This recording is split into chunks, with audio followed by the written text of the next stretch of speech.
tried to silence him. They erased his name. But he rebuilt from nothing.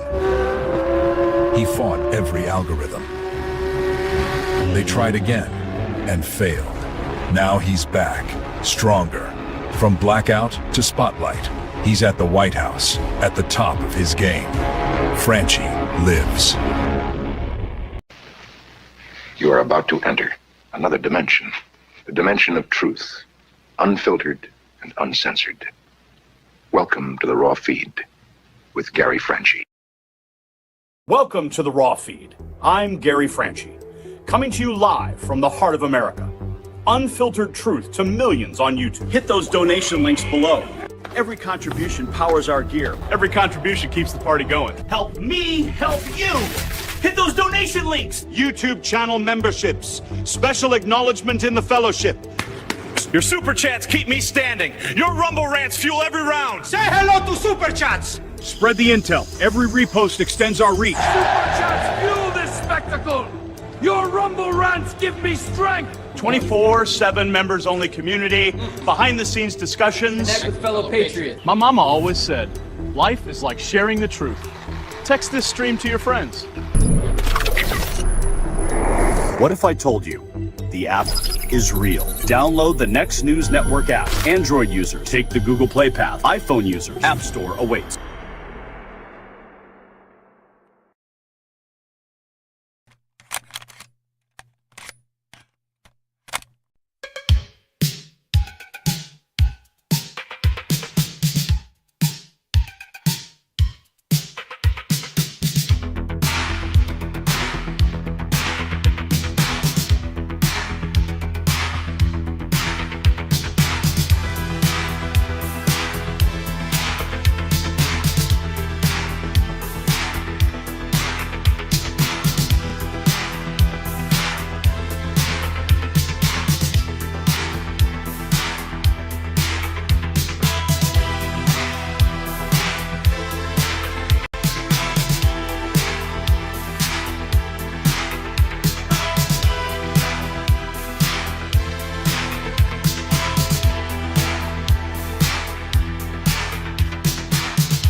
What's going on, Next News Network family? I'm filling in again tonight for Gary, and the elites thought their darkest secrets would stay buried forever.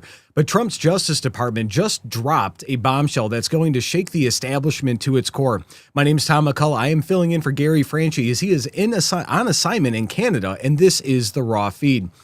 February 17th marks a pivotal date in American political history. On this day in 1801, the House of Representatives finally broke a tie in the Electoral College, electing Thomas Jefferson as our third president after 36 grueling ballots. I didn't know it was that crazy.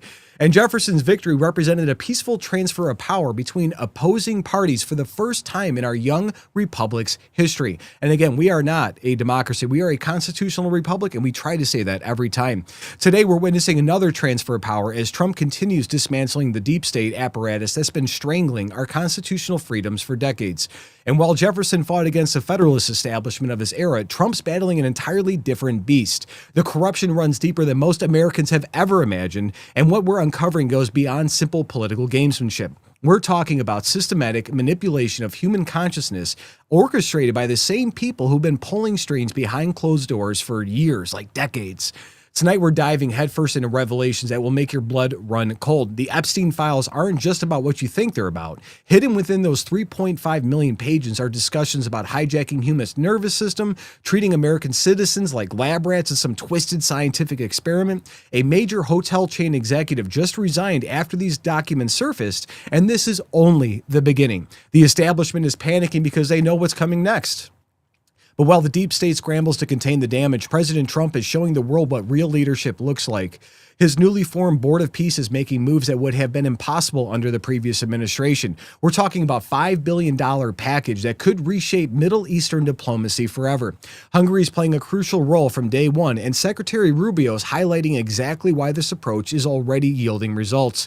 In Iran, they're watching, and they know Trump means business this time. They've got more assets in that area over Iran than I think's ever been assembled before. And of course, the Democrats aren't going quietly into the night. They're manufacturing another crisis, this time targeting our homeland security apparatus. Trump's calling it exactly what it is, a Democrat shutdown designed to undermine law enforcement and ICE operations. The president is making it crystal clear that Washington, D.C. has become safer under his watch, with murder rates plummeting compared to the chaos we just witnessed months ago. But Democrats would rather see our security agencies struggle than give Trump another victory. The desperation is becoming obvious in other areas too. Trump's pushing hard for the SAVE Act, demanding voter ID requirements and proof of citizenship for all elections across our country. The numbers don't lie. 98% of Americans support these common sense measures. Yet Democrats are fighting tooth and nail against basic election integrity protections. They know that with proper voter ID and citizenship verification, their chances of winning become virtually impossible in most areas. Mail-in ballot schemes and ballot harvesting operations can't survive real transparency, and they know this. Meanwhile, the international establishment is having public meltdowns over Trump's success, and Hillary Clinton just got into a heated confrontation with a Czech Deputy Prime Minister Petra Makina, I butchered that name, who dared to speak truth about the woke revolution that's been poisoning our Western civilization. And when foreign leaders start acknowledging that a gender ideology and climate alarmism went too far, you know the tide is turning. And Clinton's nervous reaction tells you everything you need to know how threatened these globalists feel right now, today. And the Czech leader hit the nail on the head. Americans rejected cancel culture, rejected the radical gender revolution, and rejected being lectured by climate extremists. Who lives in mansions while demanding sacrifice for our standard of living across everything while they sit there and jet set around the world. And Clinton's defensive posturing shows exactly why voters chose Trump over the continuation of that entire mad scheme that they've been doing for decades. And tonight's stories connect in ways that expose a bigger picture, from Epstein's scientific experiments on human consciousness to Democrat obstruction of election security. We're witnessing the final desperate moves of a dying establishment. They're throwing everything they have at Trump, but he keeps delivering wins for America while they spiral into irrelevance. So stay with us as we break down each story with the evidence they don't want you to see. We got the receipts, guys. Let's go ahead and get into the chats and say hi to everybody. We got James Fay from Cincinnati. How you doing, James? We've got Republicans are, that one I can't say, but how you doing, guys? Well, hi to all Patriots and N3. Best intro on YouTube from James Fay again. We got Casey Freeman. Obama said UFOs are real. I'm damn sure they don't believe they are real now. I don't know. I don't know, Casey. I think UFOs could be real. Obama said it, so he never lies, right? But I think it's been real for a very long time. We have good morning from Cambodia from a name I can't pronounce. We have Tracy Hicks saying hi. We got the Pothead Kennys. We got Boyd. We've got everybody in here today. We've got Todd in the back office. We've got Brian in the back office, and Gary's on assignment. So I think say hi to a few more. I don't see any super chats came in yet. Make sure you guys send those super chats in tonight. We'll be reading those out on screen as they go on. We got James Basari saying hi. Hey, he says, hi, Tom. Hi, James. From a bunch of other people saying hi. One Merciless. It was a good day from Vicky. I think we're ready to get into topic one. We got all sorts of crew people in here today. Keep sending your chats throughout the night. All right, we're getting set up here. I'm still learning the system, guys. This is my second time using this new system, so I appreciate you guys sticking with me on all of this. Let's get into it. So the Trump Department of Justice just dropped 3.5 million pages of Epstein files. And what's inside isn't just about trafficking. We're talking about emails discussing hijacking human nervous systems with viruses and bacteria. The elites weren't just exploiting children. They were experimenting on all of us. And there's 3 million more pages that they're hiding.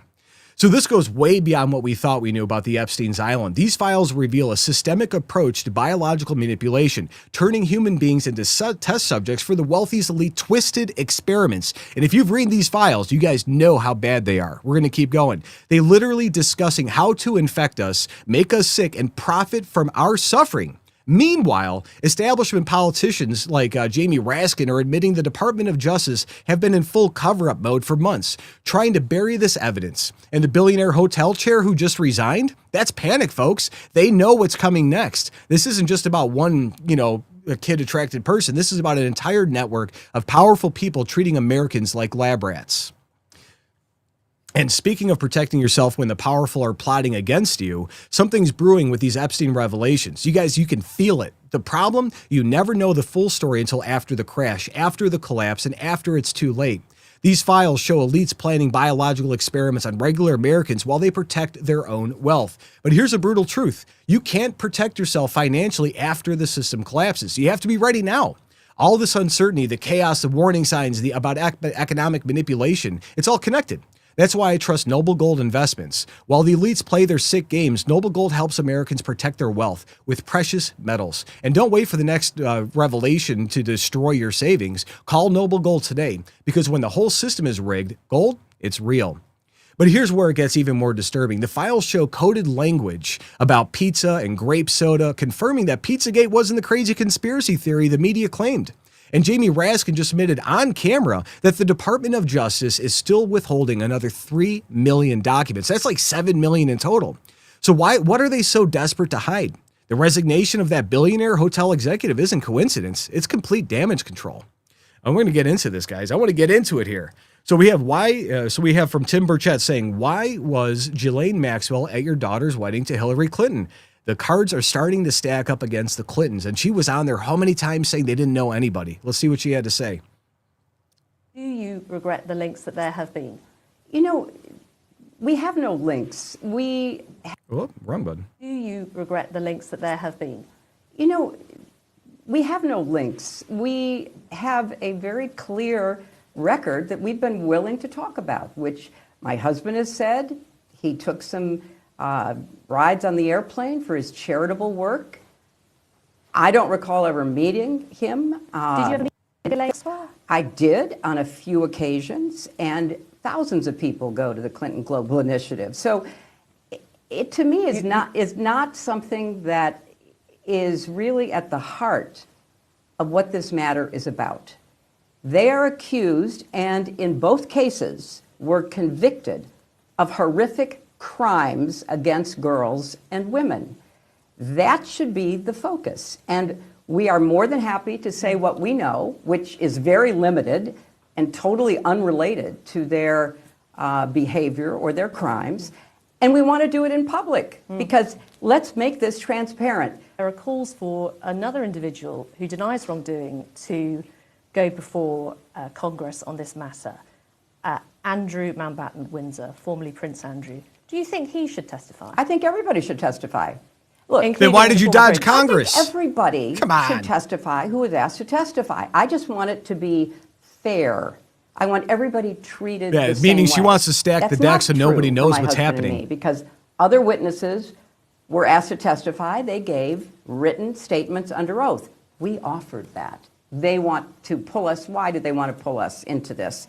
To divert attention from President Trump. This is not complicated.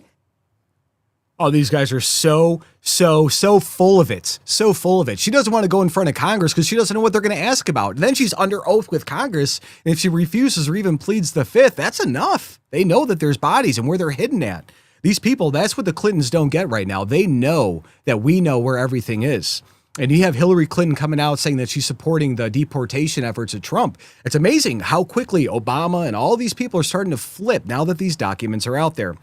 So the pointed question sets up a broader political battlefield we're seeing unfold as the Epstein files create new pressure points across party lines. So from Rapid Response 47, we've got response to Crooked Hillary. I watched her in Munich, and as she seriously has Trump derangement system, I've been totally exasperated on Epstein, and it's been interesting because they have been pulled in. Clinton and many other Democrats have been pulled in. Let's see what President Trump has to say. So Hillary Clinton said in an interview today that she and her husband are getting pulled into the Epstein matter to divert attention from you and that your administration has something to hide. What's your response to that? I have nothing to hide. I've been exonerated. I have nothing to do with Jeffrey Epstein. They went in hoping that they'd find it and found just the opposite. I've been totally exonerated. In fact, Jeffrey Epstein was fighting that I don't get elected with some author, a sleazebag, by the way. And I've been totally exonerated. No, they're getting pulled in, and that's their problem. I don't know, they're going to have to see what happens. But I watched her in Munich, and she seriously has Trump derangement syndrome. Do you think that she should publicly testify? You know, I've been totally exonerated on Epstein, and it's really interesting because they've been pulled in. Think of it. They've been pulled in. Clinton and many other Democrats have been pulled in. Yeah, you know, it's like they've been pulled in. Trump knows where this is at. And Trump's the one that called Palm Beach Police. That just came out in the Epstein files, too. He called the Palm Beach Police Department and said, thank you so much for what this sicko is doing. Thank you for arresting this guy. Thank you for looking into him. And then there's more FBI documents showing that Trump was one of the people giving them information. Of course he was exonerated. He played 4D chess and the Democrats lost. And besides, the bodies aren't hidden. They've been fed to sharks and melted in acid, but they still know where the DNA is. So Trump's counterattack strategy becomes clear, but the real bombshell is about to drop in the corporate world where actual resignations are happening. This is a huge one from Eric Daughtry. While CNN just made an on-air disclaimer that President Trump has not been accused of any wrongdoing after Eric Swalwell lied, and they had to go back and give retractions. There's a big story coming up with a Pritzker name in it. Let's get to that in a few seconds. Watch this. Also, by the way, the name that is listed the most in these files and talked about the most is Donald Trump. And of all the people that Jeffrey Epstein talked to in the world, and it looks like this guy got around, and there are millions of files, and Donald Trump's name is mentioned many, many times, up to 1 million. Some are speculating through the searches. There's only one person that Jeffrey Epstein described as his best friend, and that's Donald Trump. But the effort since this summer, and I want to just walk you through the timeline, has been to avoid this at all costs on the Republican side. They refused to swear in Adelita Grijalva when she would have been the person that got the Epstein discharge over the goal line. During the summer, they were willing to shut down the government because they didn't want these files to be released. And again, the Department of Justice won't release all of the files now, and many of them, are redacted, and only about 50% have come forward. It's a cover-up job at the Department of Justice, but we're not going away. And certainly Trump's name has been in there quite a lot. I will say, just like they were covering up him laying around with Chinese spies, Fang Fang and Eric Swalwell is one of the biggest losers out there, and he's running for governor of California. And his entire platform while he's running for governor is arresting ICE agents and then not allowing them to have driver's license in the state of California. Psychopath, another deranged person, TDS, whatever you want to call it, or reality deranged syndrome.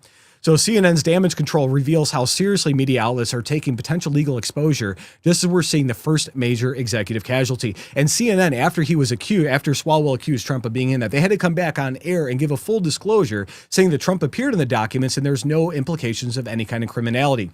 From Chicago One Ray says, boom, Thomas Pritzker, cousin of J.B. Pritzker, is resigning as executive chairman of Hyatt Hotels because of his close ties to Jeffrey Epstein. Question is, how many more Democrats are actually in those files? I want to know Democrats that are in them. I want to know the Republicans that are in them. I don't care if they worship the flying spaghetti monster. Put these people in jail. I have not seen one single major arrest come out of any of this, and I don't think anybody has. And I don't think the statutes of limitations are going to expire anytime soon on half of the crimes that are inside of that. We're going to get to the Thomas Pritzker resignation now. Check this out. As he is stepping down as executive chairman of Hyatt Hotels over his association with Jeffrey Epstein and Ghislaine Maxwell. Thomas Pritzker is a cousin of Governor J.B. Pritzker. In a statement today, the 75-year-old saying he exercised terrible judgment in maintaining contact with the pair and condemned their actions. He also offered an apology to Epstein's victims. Hyatt is headquartered in Chicago. Thomas. Okay, so he resigned. He knows he's guilty of it. Why hasn't the Department of Justice arrested him? The statute of limitations on most of that stuff is probably forever in some cases, even though it happened in international waters. I want to see that guy go to jail. I want to see them all go to jail. But the Pritzker resignation isn't just another corporate story. It's exposing the political connections that make this a dynasty-level scandal. And J.B. Pritzker, his cousin, governor of Illinois, was also mentioned in the files. I can't wait to see any kind of fallout from that. He wants to run for president in 2028, guys, along with Gavin Newsom and a lot of others. We need to do what we can to try to stop these guys. From Vince Langman, we have, wow, I can't believe a local Chicago news station is reporting on J.B. Pritzker's P-word cousin. NBC5 investigates. The chairman of the Chicago-based Hyatt Hotels announces that he is stepping down from this position, citing his connections to Jeffrey Epstein and Ghislaine Maxwell. Tom Pritzker did not mention his ties to the deceased sex offender in his official announcement from Hyatt, but in a separate news release, he announced that he wanted to protect the hotel brand and that he exercised terrible judgment in maintaining contact with Epstein. Our investigative reporter Bennett Haberly in studio tonight with much more on this story. Bennett. Yeah, Allison, Tom Pritzker's name does appear in a trove of these released documents from the Epstein files. And the email threads, though, are mostly scheduling related, but do show he maintained contact with Epstein for 10 years after his conviction on solicitation charges from Florida back in 2008. Tom Pritzker, in stepping down from his role as executive chairman of Hyatt Hotels, announced he is distancing himself from the Chicago-based hotel brand, in his own words, to protect it. In a news release, he said, quote, "My job and responsibility is to provide good stewardship," and went on to say that good stewardship also means protecting Hyatt, particularly in the context of my association with Jeffrey Epstein and Ghislaine Maxwell, which I deeply regret. I exercised terrible judgment in maintaining contact with them, and there is no excuse for failing to distance myself sooner. I condemn the actions and the harm caused by Epstein and Maxwell, end quote. The millions of Epstein files released by the Department of Justice in recent months show that Epstein and Tom Pritzker maintained close contact for years, even after Epstein's 2008 conviction in Florida on state charges of solicitation involving someone under the age of 18. And their contact continued all the way up to 2019, when authorities in New York launched a new investigation into sex trafficking charges against Epstein. In one of their earlier exchanges, sent in 2010, Epstein writes to Tom Pritzker, quote, "The girl from Romania that you met at my house is currently living in London. Can we see if there's a starting position in any of the hotels?" Pritzker writes back, "Have her send me a resume. I can have her interviewed. No idea if they're hiring." Epstein writes, "Great." Pritzker replies, "Great" refers to her or me. The email thread appears to end there. Epstein died while in jail in 2019 awaiting charges. His death was later ruled a suicide. And Tom Pritzker. Big air quotes on died on that, guys. But again, so he is admitting to guilt. He's admitting to communicating with this guy. He's admitting to everything. How come he's not in jail? He just quit because he knows he's guilty. And he knows that he has liability for his entire company. He knows this. The Department of Justice know this. Pam Bondi, what are you doing? If these people are doing this stuff, get rid of them. But local Chicago media covering the story signals a Pritzker political machine can't contain the fallout from these family ties. From Disclosed TV, we have Hyatt Hotels billionaire executive chairman Tom Pritzker resigns, citing association with Epstein and Bloomberg. We'll see if it pops up here. We just got an image on it, but it's pretty clear what these people are doing. They think that they have tens of billions and hundreds of billions of dollars. They can get away with whatever they want, and that's what the Democrats let them do. Big donors to Hillary Clinton, big donors to Obama. They thought they were bulletproof. They thought they could not ever be found out. And guess what? Trump played 5D chess, got the Democrats to demand the release. And now they have to deal with the consequences. Bloomberg's confirmation gives this resignation story financial credibility that elevates it beyond political gossip into real consequences. Back to Vince Langman again. Now we see why J.B. Pritzker was so desperate to take down President Trump. His cousin, who was running the Pritzker empire, was forced to resign today because he's an Epstein P-word. I don't know if that's going to be another image, but yeah, you could see this guy. I mean, he looks kind of funny too. I don't know. All those Pritzkers, I think he's probably the only skinny Pritzker that's out there. The political revenge narrative gets more intense as family business empires start crumbling under the Epstein connections. I mean, I mean, you guys have seen these videos. Like if you have a strong stomach, start going through it. The descriptions and the atrocities they committed with that individual, Ghislaine Maxwell and Jeffrey Epstein and all these people were horrendous. Every single conspiracy theory that was out there, Pizzagate, all these other things that happened, they happened. And we were told we were crazy. Everybody got banned off of X and Facebook and all these different places. Anytime they brought it out, Anthony Weiner's laptop, all of these things happening. Guess what? The Alex Jones was right jar is going to be overflowing probably for another 100 years. We're running out of conspiracies. We don't have too many more that aren't true. Aliens are real. Epstein files were real. The Weiner stuff is real. All this craziness is happening and continues to happen. Going over to Benny Johnson here. We have breaking. Billionaire Hyatt Hotels chair Tom Pritzker resigns over the Jeffrey Epstein files. It is breaking news, and it is shocking. I can't even, I haven't looked at the stock profiles coming out of the Hyatt Hotels today, but I'm sure it's bad. And J.B. Pritzker's up for election this year for governor again. I wonder how much this is going to impact his chances. So major headlines are breaking simultaneously as the scope of this document dump becomes clear. We're talking millions and millions of pages. And these are people, they have to manually go through this. They're downloading it, they're using AI, but AI is hitting up against content filters. So they have to run local language models and they have to run local simulations on their own computers in order to even process this stuff. Because if you stick it in GPT or these other big language complexes, they process some of the words in there and they say, we can't read this, we can't do it. We tried doing that ourselves. So there is so much that it takes to manually go through 3.5 million pages. And then on top of that, you get into it, you've got the, like if you look up the PDF and you change the PDF extension to an MP4, there's a ton of videos that are still hidden just by changing that extension inside of it. We're going over to Derek Evans now. The Epstein files narrative just flipped. President Trump's Department of Justice dropped 3.5 million pages, and the left says nothing to see here, and their script is cracking in real time. Let's see what our friends over at CNN have to say. Stand on, and I really have real questions for anybody who is trying to obfuscate or diminish what's actually going on here. And again, Scott, you keep saying, well, he didn't do anything, there's no indication of criminality. If that's true, he should be elated that we're putting these things out. If that's true, it is true. Can you name any evidence? I would like to see the evidence. What I'm saying is... You think after 10 years of public life, you wouldn't know it already? No, I don't. No, that's exactly the point. Oh, my goodness. Scott, this is an IQ test. Don't fail it. Come on, man. Scott, 10 years Donald Trump has been in public life. Embarrassing. Come on. Scott, it is an IQ test. I mean, for 10 years, we haven't heard any names. So you really think that no one's involved? No, obviously. Larry Summers was involved. Stacey Plaskett was involved. There's all kinds of people involved with Jeffrey Epstein. If someone was involved, we would know about it. They would be prosecuted. It would be done and dusted. The last 10 years, no one has been prosecuted for this. Is that a sign that nothing has happened? No, absolutely not. So then why are you saying that is the case for Trump? My question directly to him is, if you think after 10 years, 3 presidential campaigns, and Democrats unleashing holy hell on him, you wouldn't know about it? No, that's exactly what I'm saying. Biden's DOJ did everything to bankrupt Trump, to put him in jail for 4 years. Don't you think that if there was any kernel of anything that they found troubling in those documents, we would know? They did everything else they could to weaponize the DOJ. I don't believe Why, that. if they had that smoking gun, would they have not released it? Because there was outstanding appeals on Ghislaine Maxwell's case that resolved. So these guys want to sit here and say there's no evidence on these guys. They want to do all these things. Oh, no, they didn't weaponize the justice system against Trump. They just said that on CNN.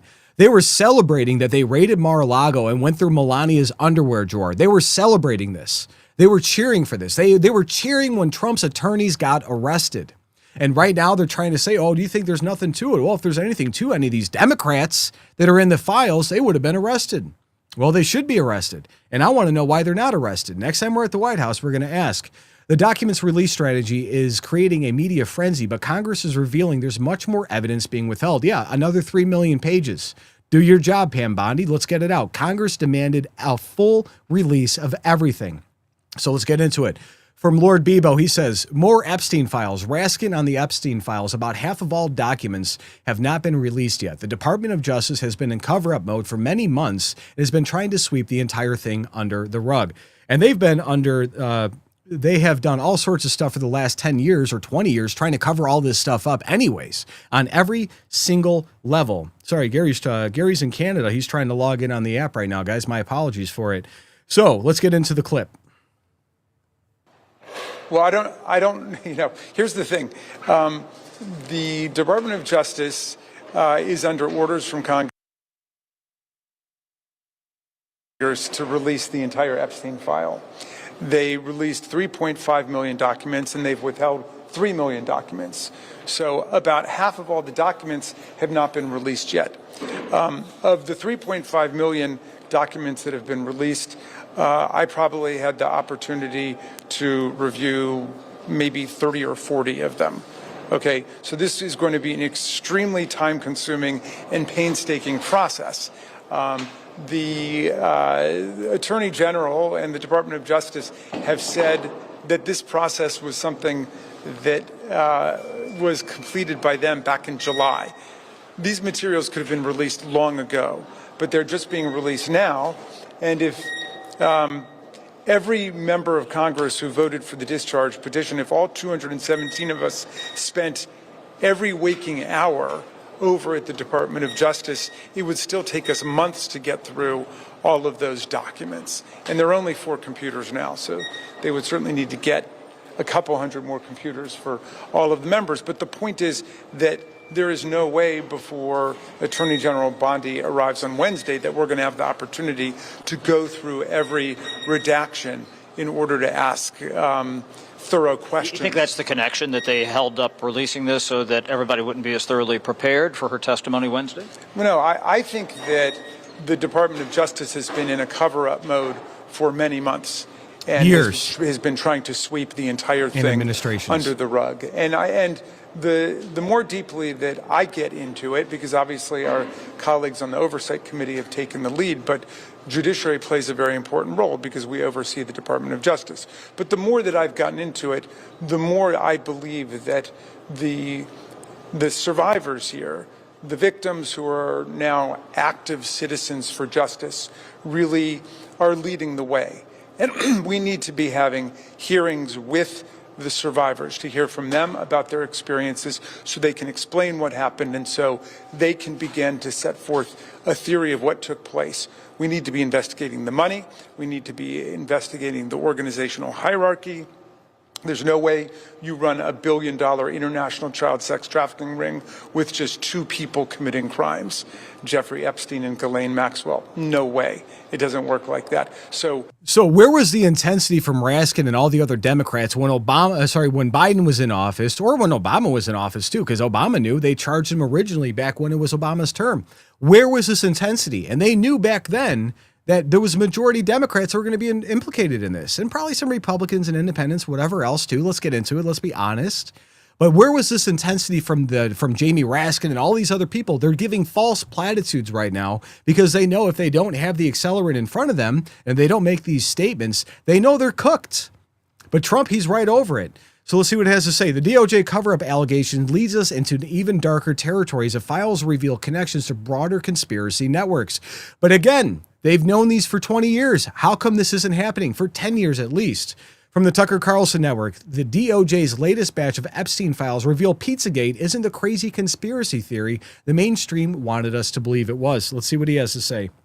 This is an exchange between Jeffrey Epstein and, we think, a urologist, and I'm quoting, and they're going back and forth on stuff, and he says, "I'm back. Can call you in Stendra 100 at Zitmer." Now, Stendra is apparently an erectile dysfunction drug, and he's prescribing it to Jeffrey Epstein, who apparently needs it. And Epstein writes, "How many?" And the doctor writes back, 10. "After you use them, let's go get pizza and grape soda. Call me." So to all the people who dismissed out of hand this conspiracy theory about Pizzagate, oh, it had nothing to do with sex or kids or anything illicit at all, it wasn't a code word. Here you have apparently Jeffrey Epstein's urologist telling him that after you take your erectile dysfunction drug, wash your hands and join me for pizza and grape soda. Okay, now. I mean, how much clearer can you get on this? I mean, that's the whole thing. Everything's just tied into it. Let's go back over to this here. Got to click some buttons. All right, so from political trafficking to biological experimentations, the files are exposing layers of elite control that go far beyond what anybody imagined. So from Freedom Enthusiast, did you get the Epstein files were just about trafficking kids? Waiting to see about the ones that talk about hijacking our nervous system with viruses and bacteria, or basically just one giant science experiment for the elites. And Jeffrey Epstein was working with Bill Gates. It's in the files. He was talking about a pandemic that was going to happen, or a pandemic preparedness, and all of these things. It's all in the documents. They've been planning that for decades. Watch. Nothing that serious. I just found some emails in the Epstein files where they talk about studying and experimenting viruses, hijacking our nervous systems in order to make us ill forever and then profit off of us. Cool. The dangerous version is engineering them to create toxins. Where are you? Did you come to Florida? Let's start. I have a ton of ideas. Richard Axel is also coming, so we will be able to attack consciousness from spiritual, mathematical, and biological perspectives. So whatever project they're working on here, someone says notation for biology is an awesome idea. And then they say, I will fund it as a separate project if it has legs. So basically, if it has potential to make the money, they will fund it. Cell membrane, living, pre-living virus. It needs grammar like a programming language. Infection, infected cell, infected host, parasite functions, growth, decay, maybe things to learn from ecological system math. Okay, so the next few emails I'm going to read, it's between Jeffrey and some person. I don't know who it is, but I think it's a woman.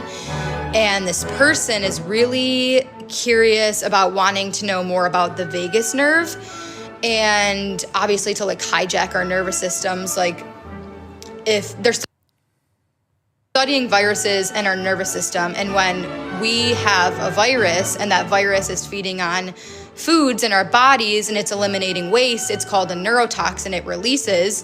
And when those neurotoxins are hitting our nerves, it causes all different symptoms. It's even more toxic than the virus itself. So I think that's why this person is like wanting to research the vagus nerve.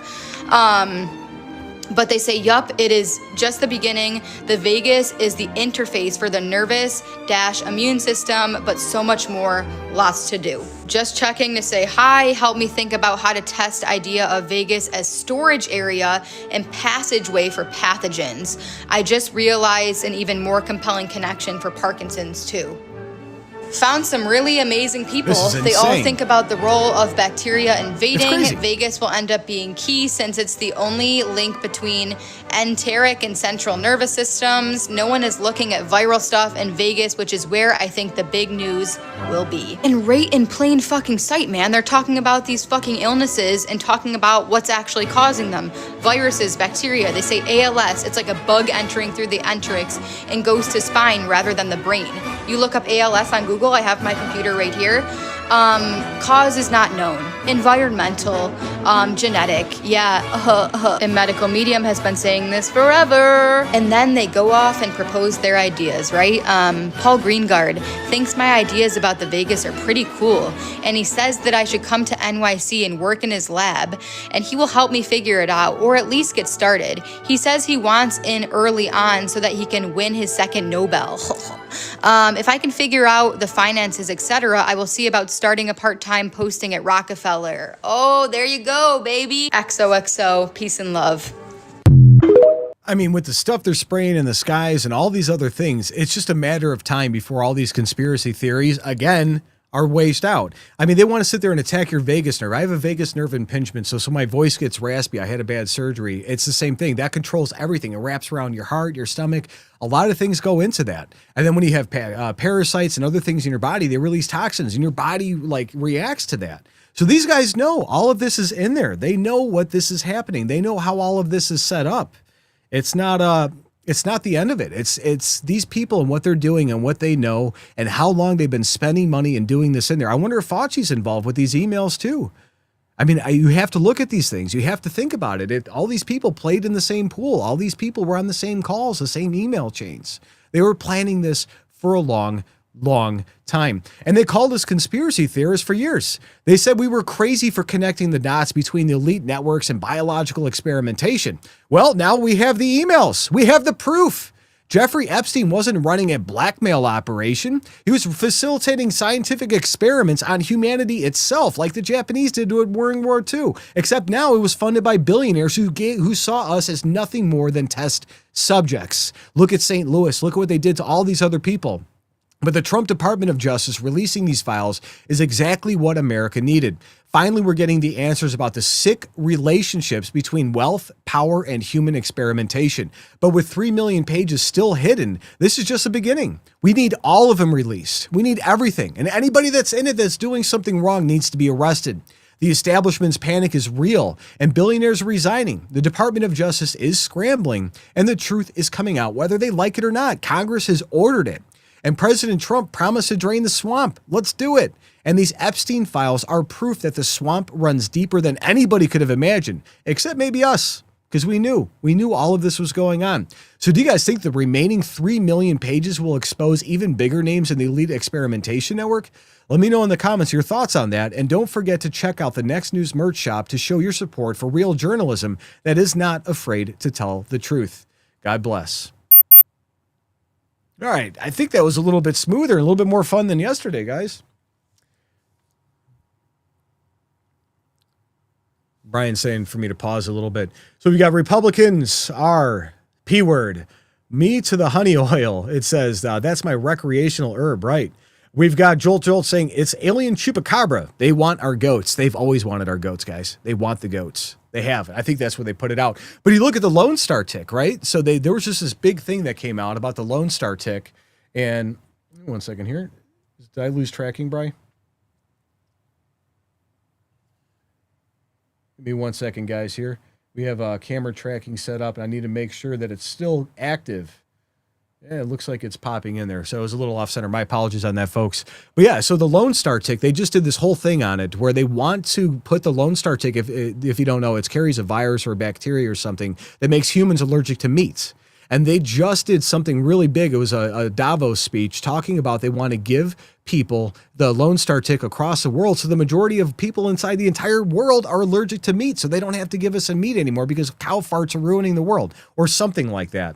We've got Jeremy Clicker saying, hi, Ron the Don.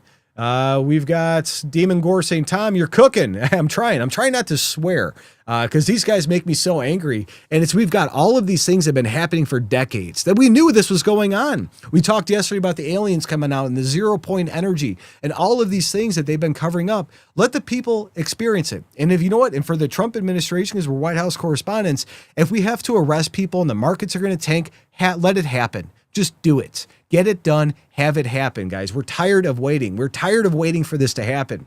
We got Miss Pothead Kenny saying hi to Patricia. And I saw we have somebody that was sick here. I hope you get better. I think it was Jeremy. Jeremy Olson was sick. I hope you get better, buddy. Miss seeing you around here. I will be on the Discord room after it. So make sure if you guys are not members on the Next News Network, if you guys become a member or subscribe to the channel, you get access to the Discord chat room. And there is a whole bunch of people in there every night, video chatting back and forth. It is quite the wonderful community. And I highly recommend anybody who can get into it and come say hi, come chat with me, come chat with Gary and Brian and Todd. And let's get in there and have some good times with that. We got John Gardner saying you can still get the point across without swearing. Yes, I agree. And I try not to swear, but it helps enunciate sometimes. I prefer not to swear when I'm on camera. And I do apologize. There was a little bit of language in that last video. Most of the time. Yeah, exactly. Most of the time. Meat Good said every caveman ever from Jolt. Yeah, I'm all about steak. I want steaks and I don't want anything that'll make me allergic to steaks. Jeremy Clicker saying, hi, guys. And there was somebody asking questions early about where Gary was and who I am. My name's Tom. I'm a White House correspondent with the Next News Network. I'm filling in for Gary Franchi. Gary is on assignment in Canada right now, and you guys will see some pretty cool stories coming out of that. He's got a lot of neat things going on. And I'm getting ready to load into topic 2 whenever you are ready, Brian. I'm just going to check for any super chats real quick. I don't know if we had any super chats yet. Let's get going on super chats tonight, y'all. All right. Loading up here. 2 seconds. I'm ready for a Q&A if you are, Bri. 3, 2. Trump's Board of Peace drops $5 billion in Gaza. So while establishment warmongers were planning their next forever war, President Trump just delivered a masterclass in actual diplomacy. His newly formed Board of Peace is about to unleash a massive $5 billion reconstruction package for Gaza. And the deep state is absolutely losing their minds because they don't want anything good to ever happen. But there's something else happening behind the scenes that changes everything for them. So this isn't just about Gaza. This is about Trump completely rewriting how America approaches foreign policy. For decades, we've watched politicians send our sons and daughters and my friends to die, and sure, your friends, to die in endless wars while defense contractors got rich. Now, Trump is proving that peace can be profitable and powerful, and your tax dollars are finally going towards building instead of bombing. Meanwhile, Iran is watching this diplomatic chess move very carefully because Trump's got that Armada positioned perfectly while offering them one last chance at real negotiations. The establishment hates this because it exposes their war profiteering scheme. The military-industrial complex is real, and 20-plus countries already signed on to Trump's peace accords, proving Trump's America First approach actually makes America a respected leader again. So speaking of healing and restoration, I need to share something personal that goes directly into what we're seeing with Trump's peace initiatives. For years, my wife battled chronic pain and anxiety from her diagnosis. Endless doctor visits, treatments that failed, watching her struggle daily. It absolutely broke my heart. The medical establishment kept pushing expensive treatments that didn't work. Then Jonathan Otto introduced us to red light therapy, and everything changed. Her pain vanished, anxiety lifted, and she got her life back. Just like Trump is bringing real solutions to Gaza while the establishment pushes failed war policies like usual, red light therapy offers actual healing while Big Pharma pushes pills. This NASA-developed technology works at the cellular level, boosting energy, reducing inflammation, improving sleep. And my wife's transformation was incredible. The same way Trump's Board of Peace is transforming how we approach conflicts. That's the power of looking beyond establishment solution, whether it's foreign policy or personal health. But here's what the media won't tell you. Hungary has been part of this Board of Peace from day one. Hungary. And Secretary of State Marco Rubio just highlighted their crucial role. This isn't some hastily thrown together photo op. This has been planned for months. And Trump's been building this coalition while Iran faces a choice. Real diplomacy or face the consequences of Operation Midnight Hammer 2.0 and the strongest military the world has ever known. Let's get into it.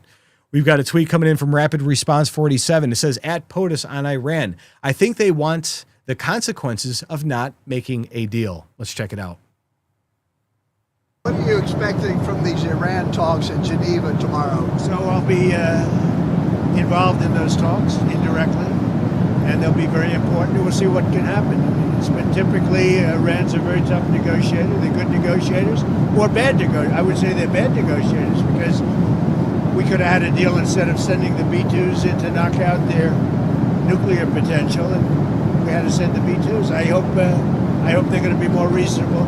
They want to make a deal. Have you been told that a deal is next to impossible? No, I think they want to make a deal. I don't think they want the consequences of not making a deal. They want to make a deal. So when you look at Trump's difference between how Trump is handling the Iranian crisis and the Iranian nuclear program, and you compare that to Biden, you compare that to Obama sent them billions of dollars on pallets of cash. Biden backed up, lifted the tariffs, and not the tariffs, lifted all the embargoes and things that Iran had, and they were giving them the house. That allowed Hezbollah to resurface. That allowed ISIS to come out and start going. That allowed all the insurgents and all the rockets getting fired into Gaza Strip and going against Israel. That's what that was a consequence of. Iran understands and speaks one language, strength. And Trump, he's fluent in that. And he doesn't flinch. He doesn't mess around. If the Ayatollah learned anything from what happened in Venezuela, he's not safe. And we have the technology and the armaments to make sure if he doesn't do the deal, that we're good on it. So this opening threat from Trump sets up perfectly for our next tweet. His diplomats are now explaining exactly what the diplomatic strategy looks like. From Rapid Response 27, from the U.S. ambassador to NATO and at POTUS is willing to give real diplomacy a chance to solve this peacefully. But if it doesn't, as he said, this will be a very bad day for Iran. Let's see. Obviously, the president is giving peace and diplomacy a chance, but he's also been very clear that the number one state sponsor of terror can't have nuclear weapons or the capacity to build them. And he has been very clear about that. He obliterated their program once with Operation Midnight Hammer. And certainly that threat looms while having a armada very close to that region. So, President Trump, in this case, holds all the decisions, but he's willing to give real diplomacy a chance to solve this peacefully. But if it doesn't, as he said, it will be a very bad day for Iran. Iran's on X and Twitter putting out all sorts of statements saying that America's been defeated and we don't know what's going on. We're not going to get through it. They didn't see when we had those B-2s fly over them. They didn't even know we were in their airspace. They reacted to it afterwards. They tried to, at least. What are they going to do when hundreds of F-22s or hundreds of F-35s or even the 47s are out there? We have the B-1 Lancers. You have an entire armada, 2 aircraft carriers, enough to destabilize a whole continent, is parked off of Iranian shores. The USS Gerald R. Ford just entered into the area. That was the same carrier strike group that did the attacks and removed Maduro from Venezuela. They're now right off the coast of Iran. They're not playing games. So notice how NATO ambassador echoes Trump exact messaging. Now watch how the United States ambassador takes his peace through strength theme even further. From Rapid Response 47 again today, he's a peace president. He will always put diplomacy first. Give it a chance. Let's see what they say. He's a peace president. He will always put diplomacy first and give it a chance.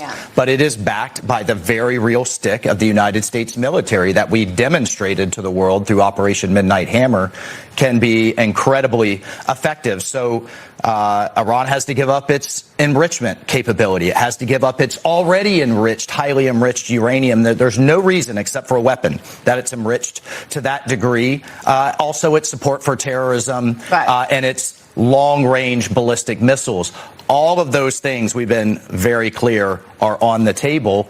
We'll see. They should listen. The president means what he says when he means he's going to take decisive action. I know. There is no near-peer adversary that can take the United States. And there are simulations that have been run that if almost every country on earth got together and tried to invade America, they wouldn't be able to do it. We have technology, armaments, and capabilities that other countries can't even dream of. And if Iran, half the time they're driving, those Toyota trucks through the desert, they think they're the best thing in the world. They don't stand a chance. They don't even. They don't. There's no comparison. No ability for them to come at us. So the United Nations ambassador just name-dropped Operation Midnight Hammer, and the Board of Peace, our next tweet, breaks down exactly what results this new approach is delivering. From Rapid Response 47 again, a lot of rapid response today. POTUS is not focused on process or 80-year-old institution. He's focused on results. And what has the Board of Peace and his 20-point peace plan already gotten done? The ceasefire is in place, the hostages are out, and the aid is flowing.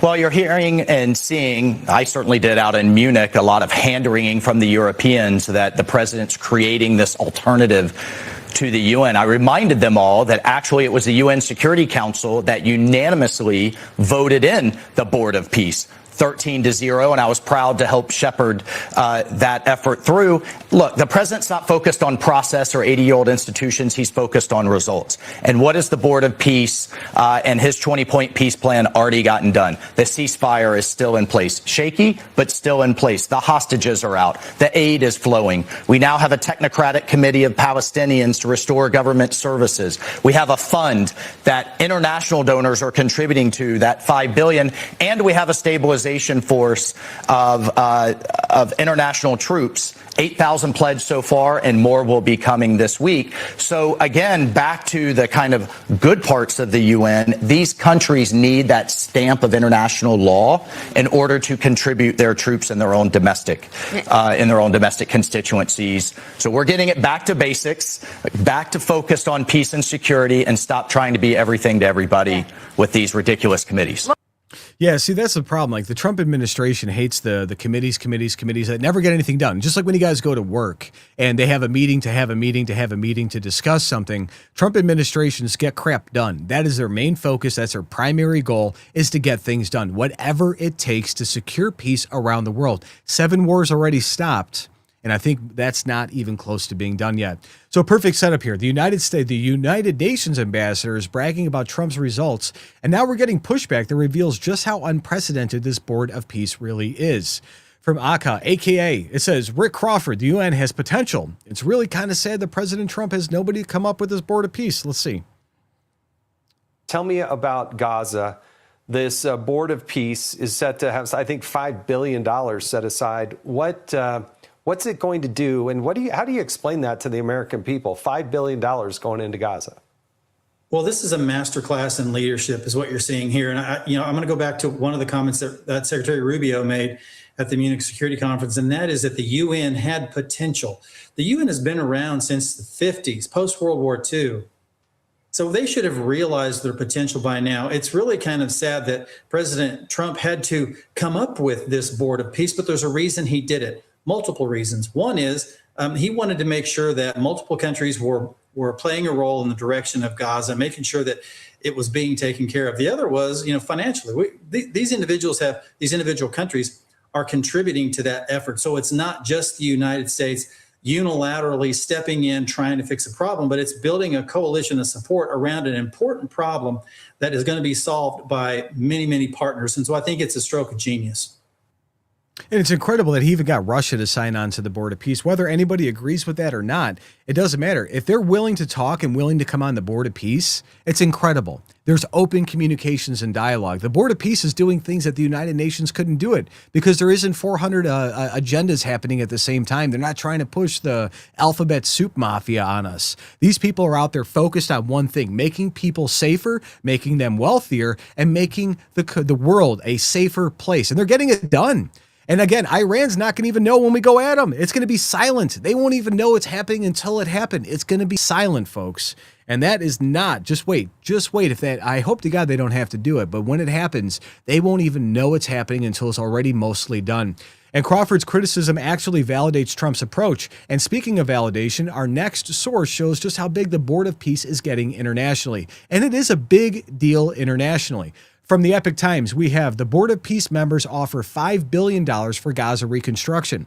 That's from just the members, $5 billion coming out of people's pockets from member nations saying, hey, we like the plan. We want it to be a multinational and multinational place where people can go in. And they have independent peacekeepers that are going to be in the area to make sure everybody plays along. It's incredible. So more than 20 countries have signed on to the U.S. president's initiative so far. Let's see what it has to say here. Yeah, it's just an image, guys. But it says the Board of Peace members off $5 billion. So the Epic Times just told us over 20 countries have joined. Now we're getting live coverage of Trump's next major Board of Peace announcement. From the SABC News, watch, U.S. President Trump is set to chair a high-level Board of Peace meeting later this week, where is he expected to announce a significant financial and security commitment to Gaza. Finally, real results, not that Gaza floating dock thing that Biden did. Remember when it fell apart after like 3 weeks and we spent $100 million on it? It was stupid and an embarrassment for the United States. More questions than answers, if we're being honest tonight, right? In terms of just how this Board of Peace is going to operate, particularly given the widespread and building view out there that this is now being seen as an alternative to the processes that are, captured in the UN Charter, particularly the role of the United Nations Security Council. Let me read you what Donald Trump, the president of the US, posted late Sunday in terms of this inaugural meeting that will now be held at the Institute of Peace, the renamed Donald J. Trump Institute of Peace, among some of the buildings that now feature the president's name in Washington, D.C. He writes that just last month, 24 distinguished founding members joined me in Davos to celebrate its official formation and present a bold vision for civilians in Gaza and then ultimately beyond Gaza, Unati. He talks about world peace in that context. And this is what is so concerning to some of the members or countries out there that have not joined the Board of Peace.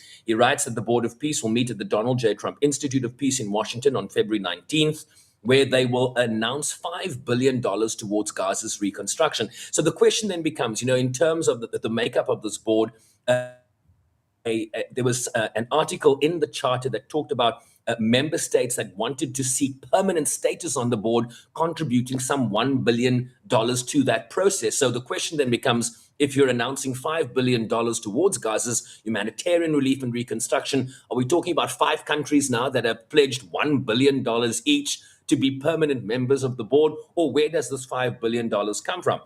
In addition to that, he also talks about standing up the personnel for this international stabilization force in Gaza that is essentially going to be mandated with the peace and security architecture of Gaza, the disarming, demilitarization of Hamas. The question then becomes, who is going to be contributing troops to this international stabilization force, which was also stood up by the UN Security Council resolution last November? We have seen reports that Indonesia has announced the willingness to provide some 8,000 troops on the ground. But in terms of when the stabilization force is stood up, when it will be on the ground, boots on the ground, these are some of the questions we still have. And this is what we'll certainly be looking forward to in terms of observing that meeting in DC on Thursday. And that's how, like, President Trump is doing so much with this stuff. And he's getting things done. Like, can you imagine the United Nations trying to do this? We'd be talking about it for 5 more years. And they would try to figure out somehow to get the rainbow flags up on every building, along with 100,000 other things. It just doesn't get along with the cultures out there. So when you bring in countries from across the world that are committing 1,000 troops, 500 troops, 50 guys on rotation to help secure the area, it's incredible. That's such a beautiful plan because it's not one country. It's not the United States having troops standing at every corner. It's all these people that are going along with it. But I want to see what happens when all the thousands of people that Iran snuck across the border. Even Sean Ryan and other major networks are talking about that. It's like, okay, what do we do about the people that are here? And we need some peace in the United States too, but what Trump's doing abroad is incredible. So SABC is teasing Trump's upcoming announcement, and our next tweet reveals exactly which key ally is playing a crucial role in making this happen. From WashingtonAmerica.net, it says Secretary Rubio highlights Hungary's key role from day one and the Board of Peace. Not everybody is on the Board of Peace, but Hungary has been there from the very first day. And I think they did announce they were the first one to cut a check to get on the board, $1 billion to join this. But they have to have skin in the game. That's how Trump plays. If you don't have skin in the game, why the hell are you here? Watch. I want to thank you on behalf of the President of the United States for the indispensable role you played on the Board of Peace. Not everyone's on the Board of Peace. And not everyone, for different reasons, they can be participants or not be participants, but you are, and you've been there from the very first day. And again, a testament to the personal relationship between President Trump and Prime Minister Orban that I think speaks volumes. The role you play geopolitically, the role you play even outside of this region in affairs involving the Middle East is invaluable and indispensable, and we are very appreciative of it. Well, we're appreciative of what you guys are doing also, and it's incredible to see the world come together on so many things. And it's nice. I feel proud to be an American right now, knowing that our president is bypassing all the traditional norms to do things that's benefiting the world. He will be known as a peace president if the history books are written fairly. It depends on who the next presidents are, if it's fair or not. But Rubio just highlighted Hungary as a day one supporter. Now we're getting the big reveal of what Trump's Board of Peace was about to unveil. For KYMA, it states that President Trump says the newly formed Board of Peace will reveal a multi-billion-dollar humanitarian and reconstruction package for the Gaza later this week. And again, what these people are doing is just absolutely incredible. The coalitions that are being built and all of these things that are happening, it's just, I'm proud. If you guys are proud of what the president is doing, what Marco Rubio is doing, and all these countries are signing on, let us know your thoughts in the comments. If it's not good, tell us that too. We want to hear about it. We want to know that Gaza is going to be protected, that there's a plan for Palestine, that there's a plan for Israel, and there's a plan for Saudi Arabia and Europe. And all these people that are joining this Board of Peace, guess what? They're starting to follow the America First stance, but for their country first. Look what Italy's doing. Look what Japan is doing. Look what Poland is doing. Poland's probably one of the most secure and best defended countries in Europe right now because they're not playing the open borders game that everybody else is. Britain's under fire. They're trying to arrest people for putting out bad tweets. And this Board of Peace, I think, has an opportunity to really help reset everything back to the way it should be. So the genius of Trump's strategy is becoming crystal clear. He's got Iran surrounded with that armada, 2 aircraft carriers, and more armaments than anything else. And their nuclear program has already been obliterated once before, and now he's showing the world what American leadership actually looks like. Strength through peace, prosperity through reconstruction. Iran knows this could be their last chance at survival. I hope they don't play games.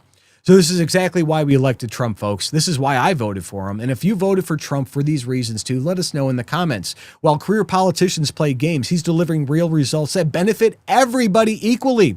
He's doing this for the Democrats. He's doing this for the people that hate America. He's doing this for everyone because he cares. He doesn't want people to go down. He doesn't want people dead. He wants the world to progress.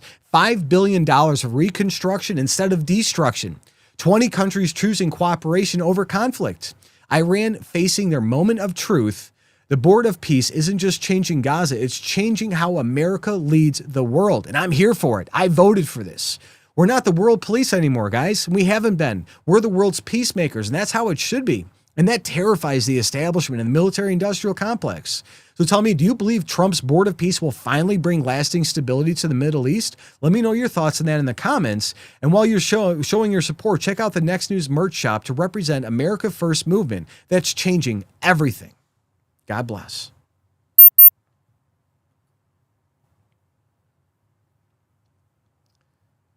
Clear out. All right, cool. Back to the chat, guys. Man, you guys have been jumping in on this. Some people are talking Palestine stuff, and I mean the whole Middle East is an absolute cluster, but I know that they're doing their best to try to resolve these things. So Jews leave Palestine from B. Williams saying hi to everybody. Bill's here, AK Bill's from Kim Weig. We have Demon Gore saying 775. I love our administration. I love it too, and I hope they keep doing a good job. If Pam Bondi would start arresting some of these Epstein people, or, let God forbid they arrest any of these Democrat politicians who have been undermining the ICE attempts to get rid of these illegals, these criminal illegals, maybe they should start arresting those people. Who cares about the consequences? Get them out. Get them out. And we have Broken Prophet saying Trump is smart. He made them pay to be a member, and it's a club now. I absolutely could not agree, Broken Prophet, more. Pothead Kenny says we still have some work to do, but at least we know something is finally getting done. And we have Jolt saying stabilization is a good word. And they need stabilizing, but they also need somebody there that's going to show them like, hey, this isn't the way we do things anymore. This is 2025, not 1825. It's peace through strength. It's them doing exactly what should be done for everybody. And it's incredible to see this. And we have B. Williams saying God will reveal everything. And I mean everything, good, bad, and everything. I hope to God that happens. I pray about that almost daily, that they arrest these people, that the truth comes out. The American people might panic over it for a few days. The markets might destabilize. CEOs might get fired. Things might happen that we don't want to happen. But guess what? Sometimes you got to rip the Band-Aid off. Sometimes you got to just do it. And we have for Michael Fiacco, if you're an illegal person in the U.S., you get Medicaid, housing, food stamps. Your kids go to school for free and in college. Free phones, too. Don't forget that. The government will cover it. Is there something wrong with this story? Yeah, what about our veterans? What about our homeless veterans on the streets? Why don't they do anything about that? It's because they're already counted in the census. Every single scrap of that for Michael Fiacco is about the congressional votes. That's why the Democrats are willing to die on that hill. They need to have as many illegals here so they have more congressional seats. So it gives them a better voting advantage in Congress and better odds at winning the presidency because they have an inflated number of congressional seats. Daniel Horowski says, hi, I like turtles. I think we like turtles too. I don't see a reason not to like turtles, but I'm glad you like turtles, and thanks for letting the whole world know. B. Williams, right on, Pothead Kenny. We're going to get through a couple more of this. We have Cambodia needs peace. We do. Yeah, Cambodia does need peace. Poland knows. Kim Wegg say, Tom, good show. Poland is smart. Poland is like, for Poland to come on after Trump left office last time and just stuck with the program. They're like, you know what was working for the U.S. will keep working for us. They shut their borders down. They're keeping people safe. And it is the most secure country in Europe right now with one of the lowest crime rates. Guess what? Because they don't have 40 million people that just came on boats from Africa that are destroying the culture. So look at England. You can't even make a tweet against any of the people that are hurting their children over there without going to jail. Look at Australia, that whole mass incident they had on the beach. They arrested people that were talking bad about them. It's insane what these people are doing. It's disgusting. It's not insane, it's disgusting. And the world needs to get its crap together and get back on it. All right, I'm going to get on to the next topic here in a second here. So we're going to get ready and get set up here. All right. All right, no super chats came in. We got Dame Hemmert, a few other people, N3 Family Rocks. I'm ready to get in. So Democrats are literally defunding the police right now as we sit here. While Trump delivers the lowest murder rates in over 125 years, House Democrats are holding our national security hostage again, shutting down key DHS agencies. They're so triggered by Trump's crime-fighting success, and it is a success, they're willing to put Americans at risk again for political gain, of course. But there's something they don't want you to know about why they're really doing this. We're going to get into this. So this isn't just about political theater. Your family's safety is on the line. TSA agents protecting our airports, FEMA workers ready for disasters, and Coast Guard rescuing Americans at sea. And the Secret Service protecting our leaders are all caught in the Democrat temper tantrum. They can't stand Trump. And they can't stand that Trump turned Washington, D.C. from a murder capital of probably the country into one of America's safest cities, along with Memphis, Tennessee. Personal implications. Your travel could be disrupted, emergency responses delayed, and they want that reaction because that's how they get the headlines. But ICE, they're on it. Social implications. Crime could spike if law enforcement loses support. And the implications politically is that Democrats are being exposed for their true priorities. They'd rather see America fail, get their congressional votes, have a better chance at winning president than see Trump succeed. And speaking of these things that the establishment doesn't want you to know, we have breaking news is breaking quietly, and most people missed it. While headlines focused on this DHS shutdown drama, the Trump administration just released a document that could fundamentally reshape the U.S. mining sector. And this is real, unfolding right now under Executive Order 14241. This goes far beyond typical mining investments. We're talking about a complete restructuring that could create massive opportunities for those who position themselves correctly. Visla Copper has been tracking these developments closely. Their team identified key players positioned to benefit from this executive action. And all this is happening while Democrats play politics with your security. And smart Americans are securing their financial future. The mining sector transformation is happening whether the media covers it or not. So get the full briefing at VIZSLAcopperreport.com. Now back to the Democrat shutdown disaster. But here's what's really infuriating for everybody in the know. ICE is fully funded through 2029. So immigration enforcement continues no matter what. Democrats aren't actually stopping deportations or border security. They're just attacking the agencies that keep Americans safe at home, like TSA. TSA is going to get shut down, so airports get shut down. That's how they get headlines. Coast Guard rescued, cybersecurity protection, disaster relief. That's what they're willing to sacrifice. They want to hurt Americans to get their point across. And this proves it was never about immigration. It's about punishing Trump for winning on crime. We're going to get into the tweets now and see where we're at. All right. So we got Paul A. Cispala, who says Representative Adelita Grivalta, from a Democrat from Arizona, is told to her face by CNN that there's no point in Democrats shutting down DHS since ICE is already funded by the big, beautiful bill for another 4 years. So she says it's not Republicans' fault for not caving to the Democrats. What an idiot. Let's see. The border czar Tom Homan said the lapse in funding really isn't impacting immigration operations nationwide because, as you know, they already got a big chunk of change from a bill that was passed by Republicans last year. What's the end game here? We just have to be clear. It's Republicans who are shutting down DHS and because they refuse to hold ICE accountable. Okay, so Republicans are shutting down DHS when it takes 60 votes to pass anything in the Senate for any continuing resolution or bill being voted on. Guess what? There's 51 Republicans in the Senate, 52 maybe? And then with J.D. Vance as a tiebreaker, maybe 53. But a couple Republicans may not be on, and it's not enough for a majority vote. And that's what happened the last time they got shut down in October. And they said this CNN confrontation with Gajava shows Democrats getting concerned on their own talking points. But Republicans are firing back with their own versions of events. From OAN, it says, tonight, A Real America with Tim Barchett, with DHS entering its third day of partial shutdown. Where do we draw the line between legitimate immigration reform and holding hostage that agencies secure our borders and airports? Let's take a look. In these ridiculous demands. And the other one I didn't find ridiculous was make them all wear body cams. That's totally fine. Body cams I'm cool with. It'll show how radical the lefties are when they attack the cops. So I'm cool with that. But here's one that killed me. In those areas they want them to stay away from. Tim, do you want to tell them or should I tell them? Why would ICE agents have to stay away from polling places? Did Democrats just literally expose themselves by saying that they want illegal aliens to vote? Because why wouldn't ICE be able to go near a polling station? Why would an illegal alien be by one, Tim?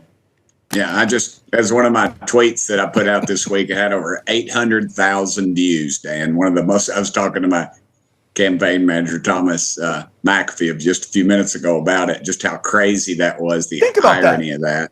Yeah.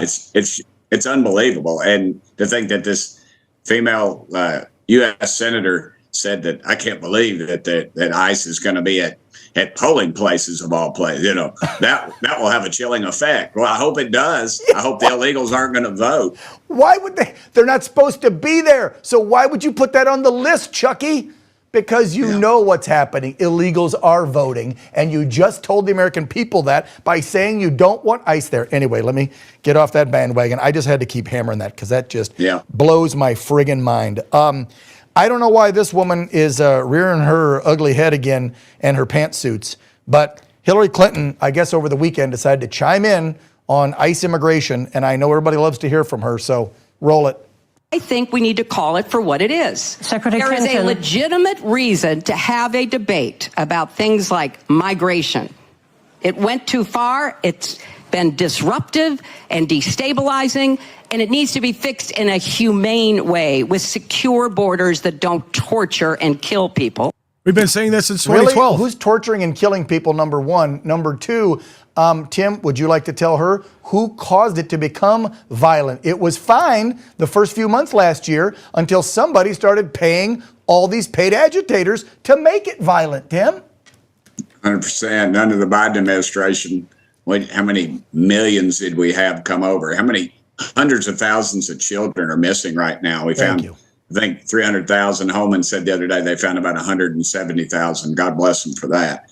But this is just a charade by them. Disgusting. And if you'll notice, though, Hillary Clinton's in Munich, Germany, when she's saying all this. And there's a bunch of Democrat legislators over there in Germany who pushed for a shutdown and now are talking about how dysfunctional America is in a foreign nation that you and I as taxpayers are paying to send their butts over there for. I find it very offensive, and I find it very ironic. I'm surprised the national media can't get their heads out of their collective butts to point that obvious situation out, but they haven't. So these guys, I mean, like Hillary Clinton, so like, all right, so Bill comes out in the Epstein files, all these things are happening, right? And now Hillary Clinton's going out there making pro-border stances. I think it's either tied to the Epstein where they, like Trump saying, hey, do this and maybe they'll have a deal worked out, or they know that the border issue is resonating well with Americans and they have to come out and support it for midterms. Because even though the midterm polling data is showing that Dems have an 82% chance of winning the midterms, that means everybody needs to get out and vote. You all need to do your parts. But they also know they're losing on this issue, and that most Americans agree that they want to be safe because you see the protests that are happening. You see it out there. You see these people saying they just got confronted by an ICE agent the other day, and they're like, we're here to arrest people that are doing bad things to kids. We're here to arrest people that are stealing money and all these other things and committing felonies. Lady's like, I don't care. And he's like, well, clearly you don't care. That's how they're losing this narrative, because they're defending Abreu Garcia, the guy who beat his wife. They're defending all of these terrible people. They're losing this fight. Hillary Clinton knows that. Obama knows that, which is why they're coming against it. At least that's what I think. So Burchett's appearance tonight proves the shutdown fight is escalating fast, with both sides digging in on what constituents say hostage taking versus legitimate reform. We have a tweet from Rep. Mark Alford. He says, we are in possibly the stupidest shutdown in American history. Could not agree more. They're shutting down an agency that's funded through 2029. Let's talk about it. So we are, it says House GOP already passed funding, including $20 million for body cameras and sent into the Senate. And we have body cam footage coming out of different states right now that are showing the protesters' faces. Oh, it's going to backfire on these guys. They wanted this. So now you're going to deal with the consequences. We agree on transparency, but we will not endanger federal officers or ignore final deportation notice. Protect the line. So I'm assuming they're saying hold the line, guys. Let's see what they have to say. No, they are actively negotiating this with the Senate side. But look, I think this is the stupidest shutdown in U.S. history. We have already provided money in the bill that the appropriators passed and the House passed and sent to the Senate, $2 million for body cameras. We agree that they should have body cameras. I think it's really going to tell the truth, the facts of what is going on in places like Minneapolis and other places. Look, when it comes to warrants, I know they want judicial warrants. We have administrative warrants. These criminal illegal aliens have had due process.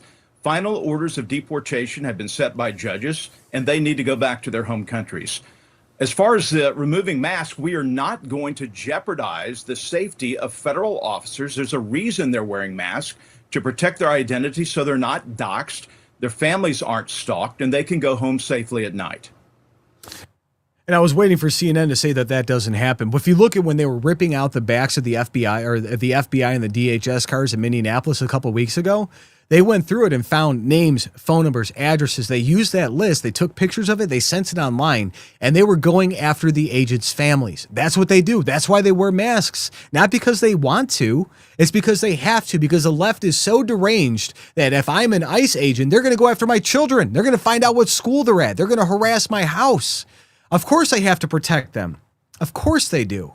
It's insane. And while Republicans claim they're already compromised with body camera funding, the official DHS response to expose which agencies are really at risk.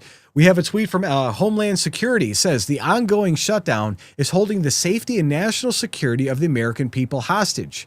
Immigration enforcement is continued unfettered, with CBP and ICE Gov are fully funded. And Democrats and congressional Democrats are going nuts.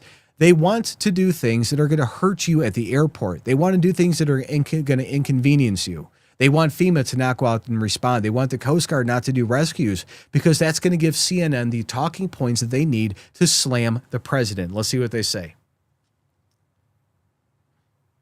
So the shutdown, ICE isn't affected by this funding debate because they're fully funded through 2029. So it's not about money. But here are the other DHS agencies, some of them at least, that are affected by the shutdown. United States Coast Guard, FEMA, TSA, CISA, it's the Cybersecurity and Infrastructure Agency. Should be, I guess, CSIA. And the Federal Law Enforcement Training Centers, as well as the Secret Service. There are probably a dozen other agencies as well that are affected. So the Democrats are really kind of pulling the rug out from underneath the feet of national security in order to try to make a point about immigration operations, right, which have already been modified. When our immigration enforcement efforts will not be hampered by this in any way, ICE and CBP agents will still be paid, and yet there's 23 components of DHS. Until I started this job, actually, I didn't realize how vast the scope of DHS is. 260,000 employees will be impacted. TSA agents. I mean, we saw this movie before, though, John. We saw TSA agents in the last shutdown. Some of them were sleeping in their car. Some people having to choose between buying gasoline to get to work and putting food on the table. The Democrat politicians here, Chuck Schumer, Hakeem Jeffries, they are holding the American people's national security hostage. Just in the name of scoring some cheap political points, it's really nonsensical. Yeah, the sacrifices that were made by TSA and others, obviously they were recognized by the president, who gave them $10,000 bonuses. Yes, they did.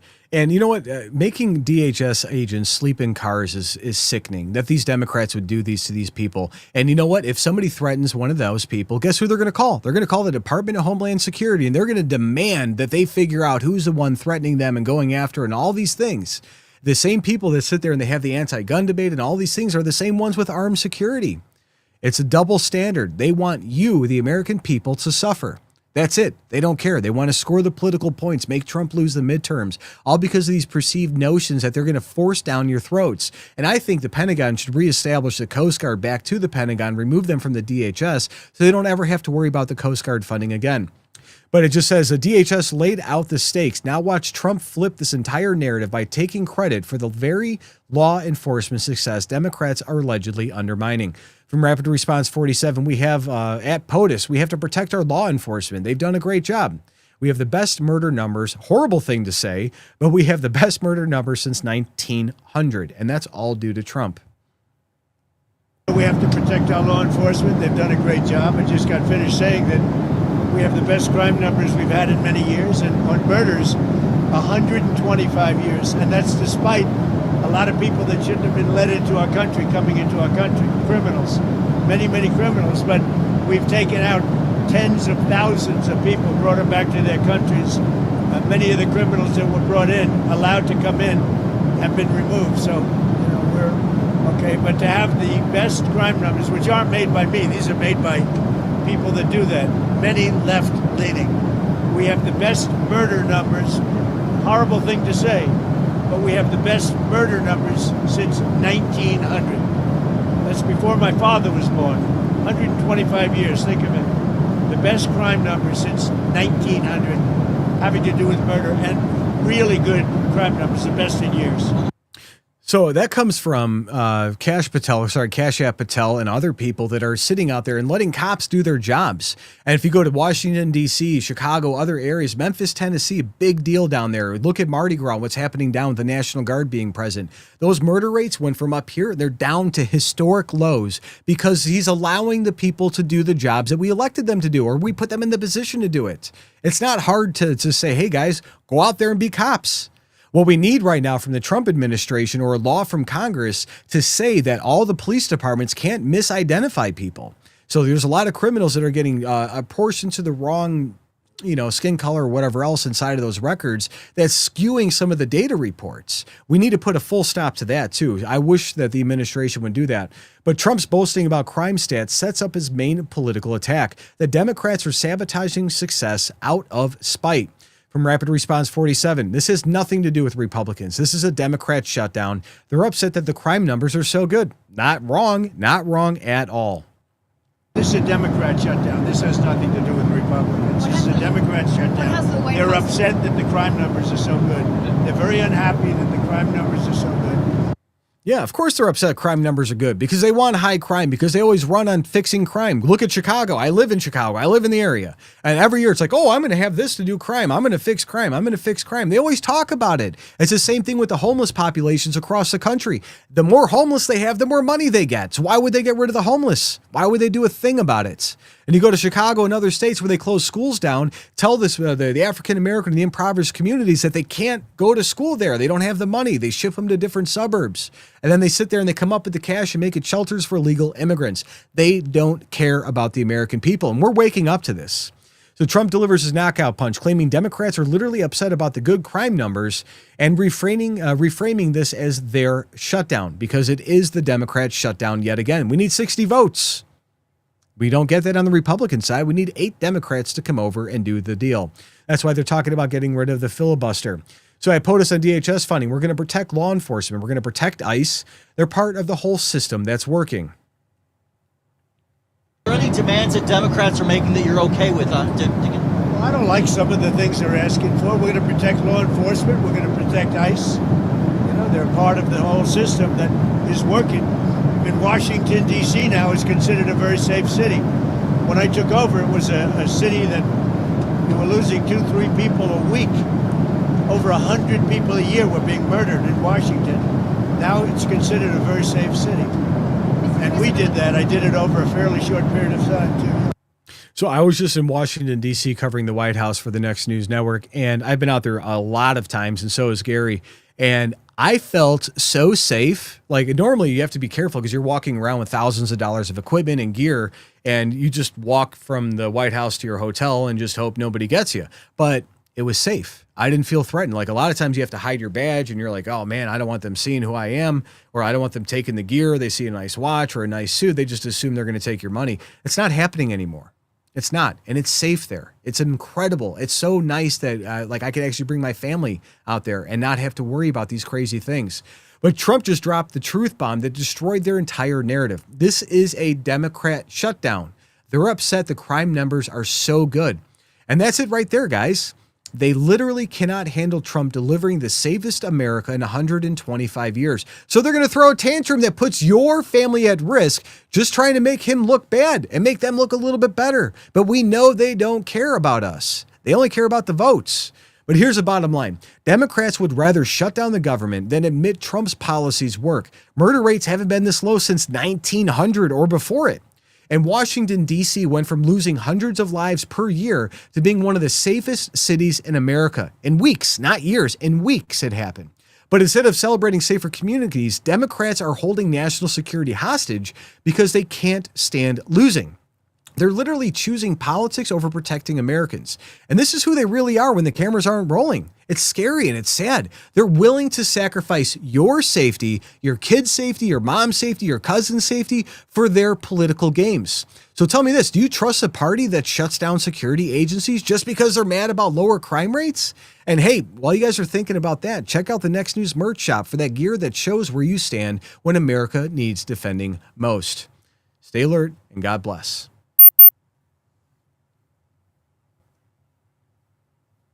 All right, guys. That was a fun one. I mean, they're talking about ICE agents at polling stations. I mean, if Democrats are flipping out about that, I mean, how many illegals are voting? How many people that shouldn't be voting are voting? If that's like their main talking point, like they're going to go through and be like, oh, hey, there's ICE agents in front of polling locations. I'd be like, thank you. I would be on both sides, whether you're a Democrat or Republican, just say thank you for that. And I think voter ID is one of the smartest things we can do. And it has to happen. And we've got some cool things, like even John Fetterman's going to agree. You guys are going to see those videos in a few minutes. It's in Stellar. So Jeanette Johnson says, ICE at polling places will give me an opportunity to thank ICE. And if I see them, I'm going to bring those guys donuts and coffee because thank you for doing that. We have from Pada Kenny, we are so done with the BS. Could not agree more. Going through it. Demon Gore, more ice, please. Yeah, I like my tea with ice. So Democrats from Clifford Johnson, Democrats are always playing both sides. That's how they win. But again, they don't they understand and they know that the ICE is funded through 2029. They're funded for 4 more years.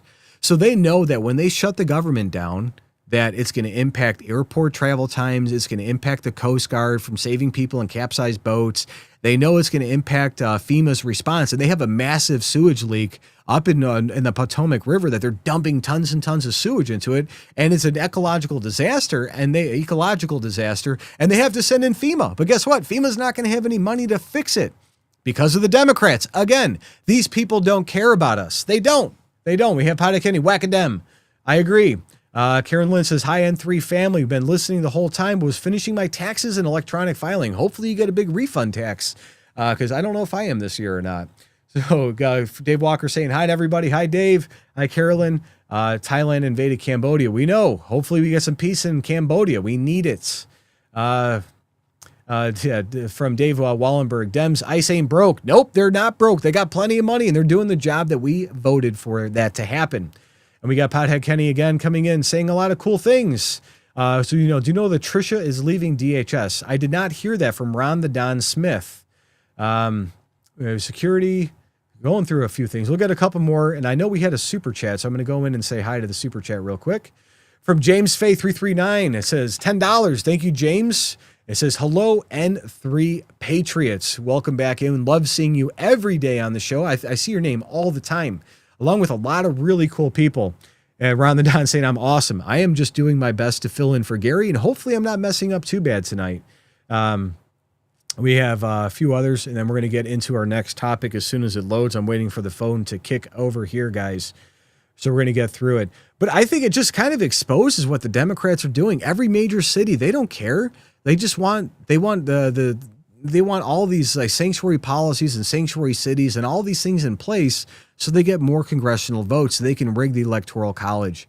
And again, I said this yesterday, and I say this almost every time I'm on air, that when the Supreme Court shuts that down and they say the illegals can't be counted in the census, they're going to flip the script so quick, everybody's heads are going to spin. And the Democrats they're going to go on to their next talking point, and it's going to be pretty scary.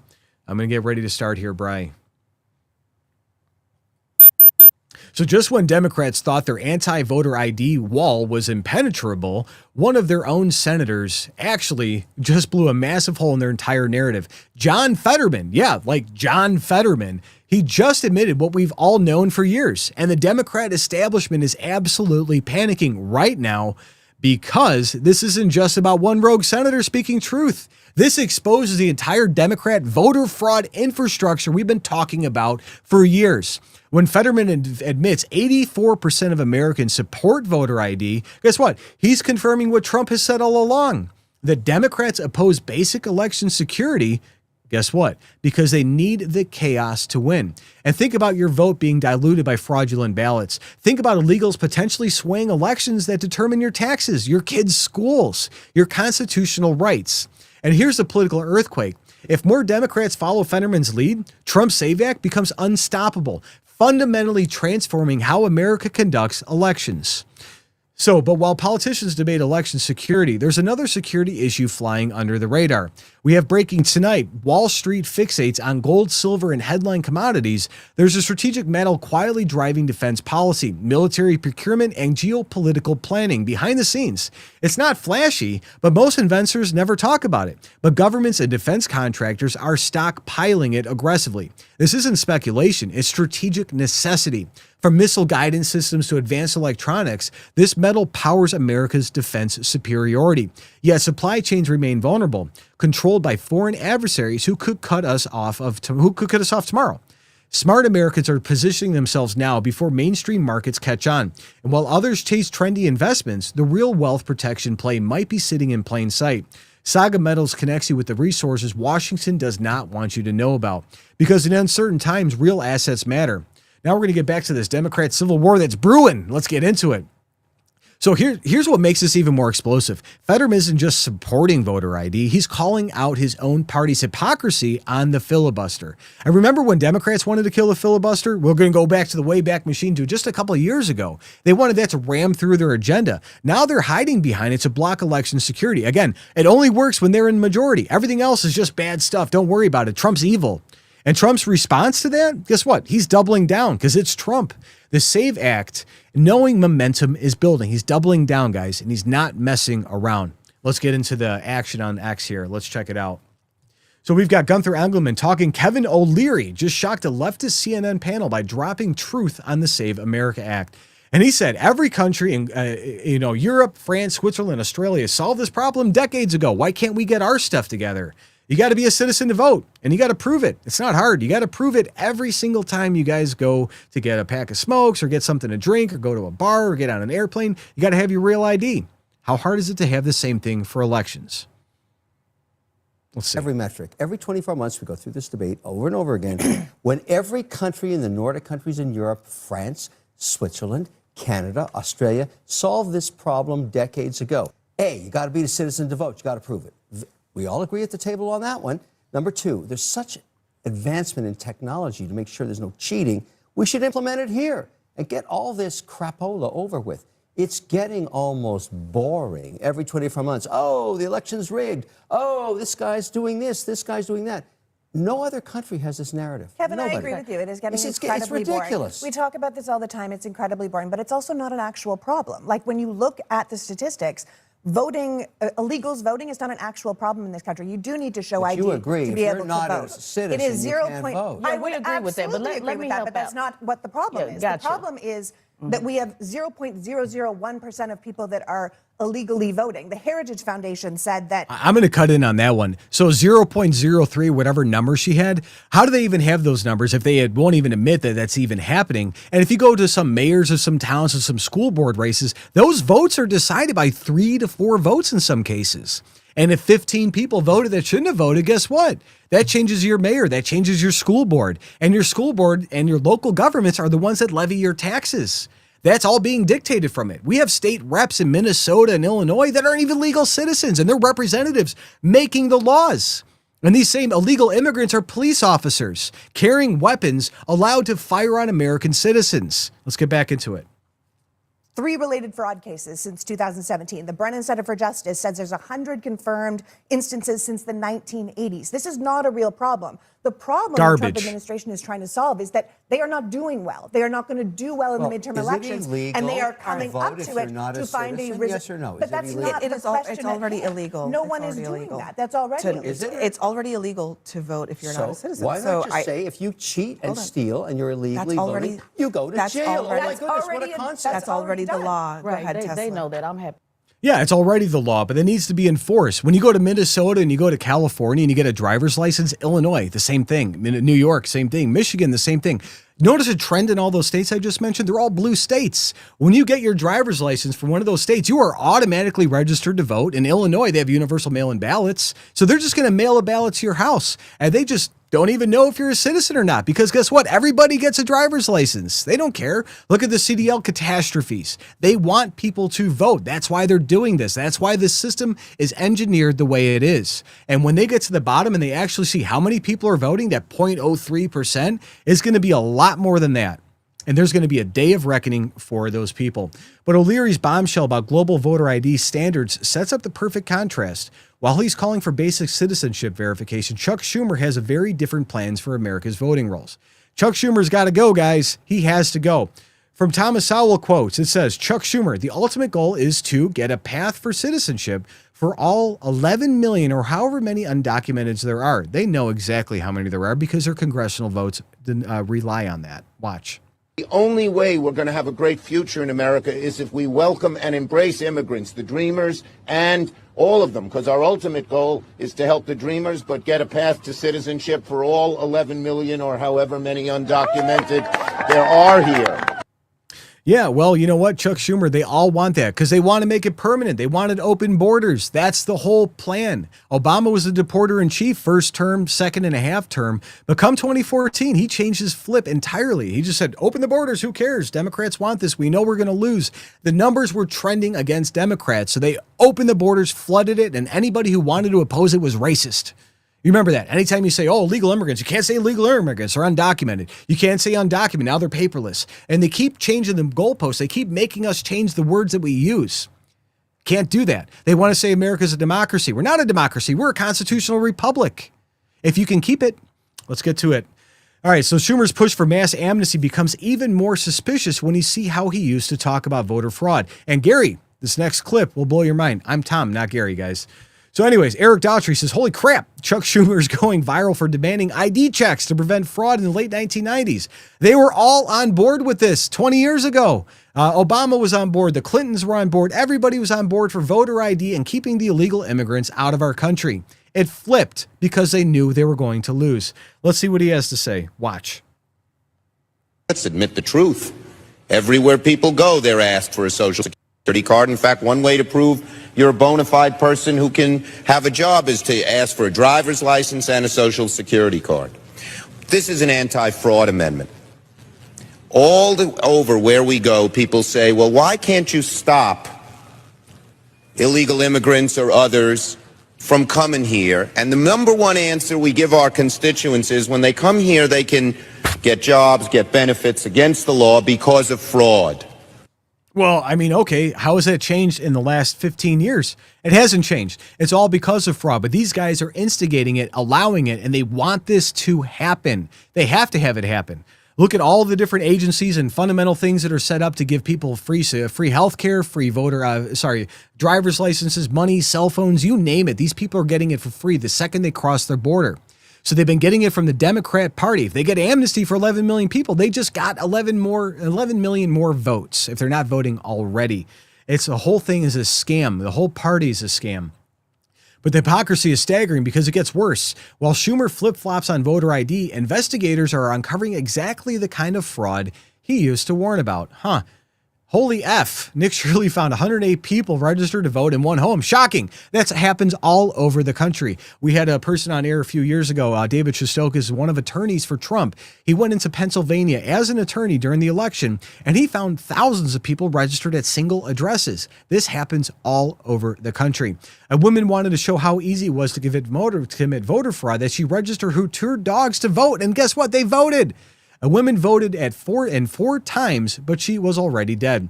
Passed the Save America Act. Now, let's see what Nick Shirley was up to. He's a great guy. Because she's 100 years old and she voted last election from here. Can you see my? I said I want. I just want to make sure you're not 126 years old. No, I'm not. And do you think it's possible like illegal migrants could be voting? Not really. Do you know where the ballots might have gone?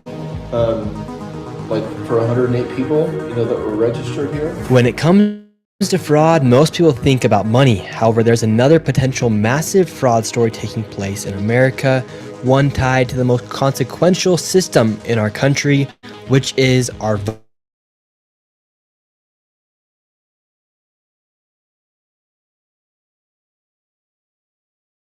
voting system, voter integrity, what even are we? And there's one state that is the breeding ground for potential voting fraud, and that is California, where it can take up to 1 month to count all the votes, no voter ID, and millions of ballots are cast by mail. And with voter rolls that are extremely vulnerable to errors, such as over 200 people who are over the age of 125 years old registered to vote in certain areas.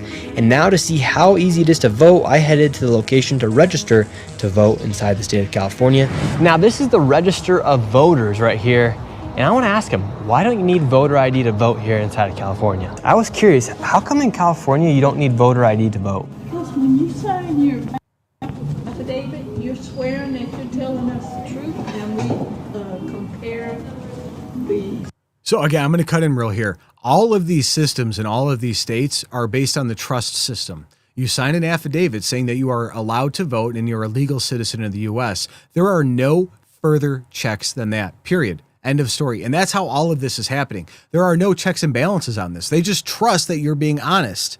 But how many times people lie about poker? How many times do people lie about, what size shoe they wear? I mean, it's pretty systemic for people to have that happen. And they're just trusting millions of people that they're not lying about what their citizenship status is. Isn't it true that you put on your application? Battery 65%. Do you think it leaves any room for error with voter ID, or? Yeah, I'm just curious because I want to make sure that our elections are as fair and honest as possible, and I feel like voter ID is just something super simple to have. And do you think it's possible illegal migrants could be voting?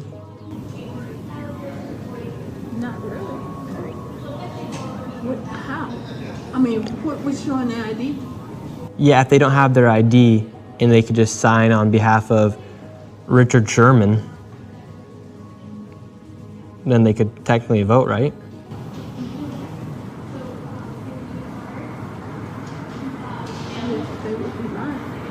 Yeah, but what if they just don't? They would be lying, was her response to that. Somebody that's sitting there registering people to vote. You have to trust that they're telling the truth. And it's like, everybody needs to be a Nixon. Everybody needs to go out there and do what he's doing, Shirley's doing, and getting out there and actually getting the stories in. Send them in to us. Tag us in the videos. We'd love to share some of the things that you guys are doing.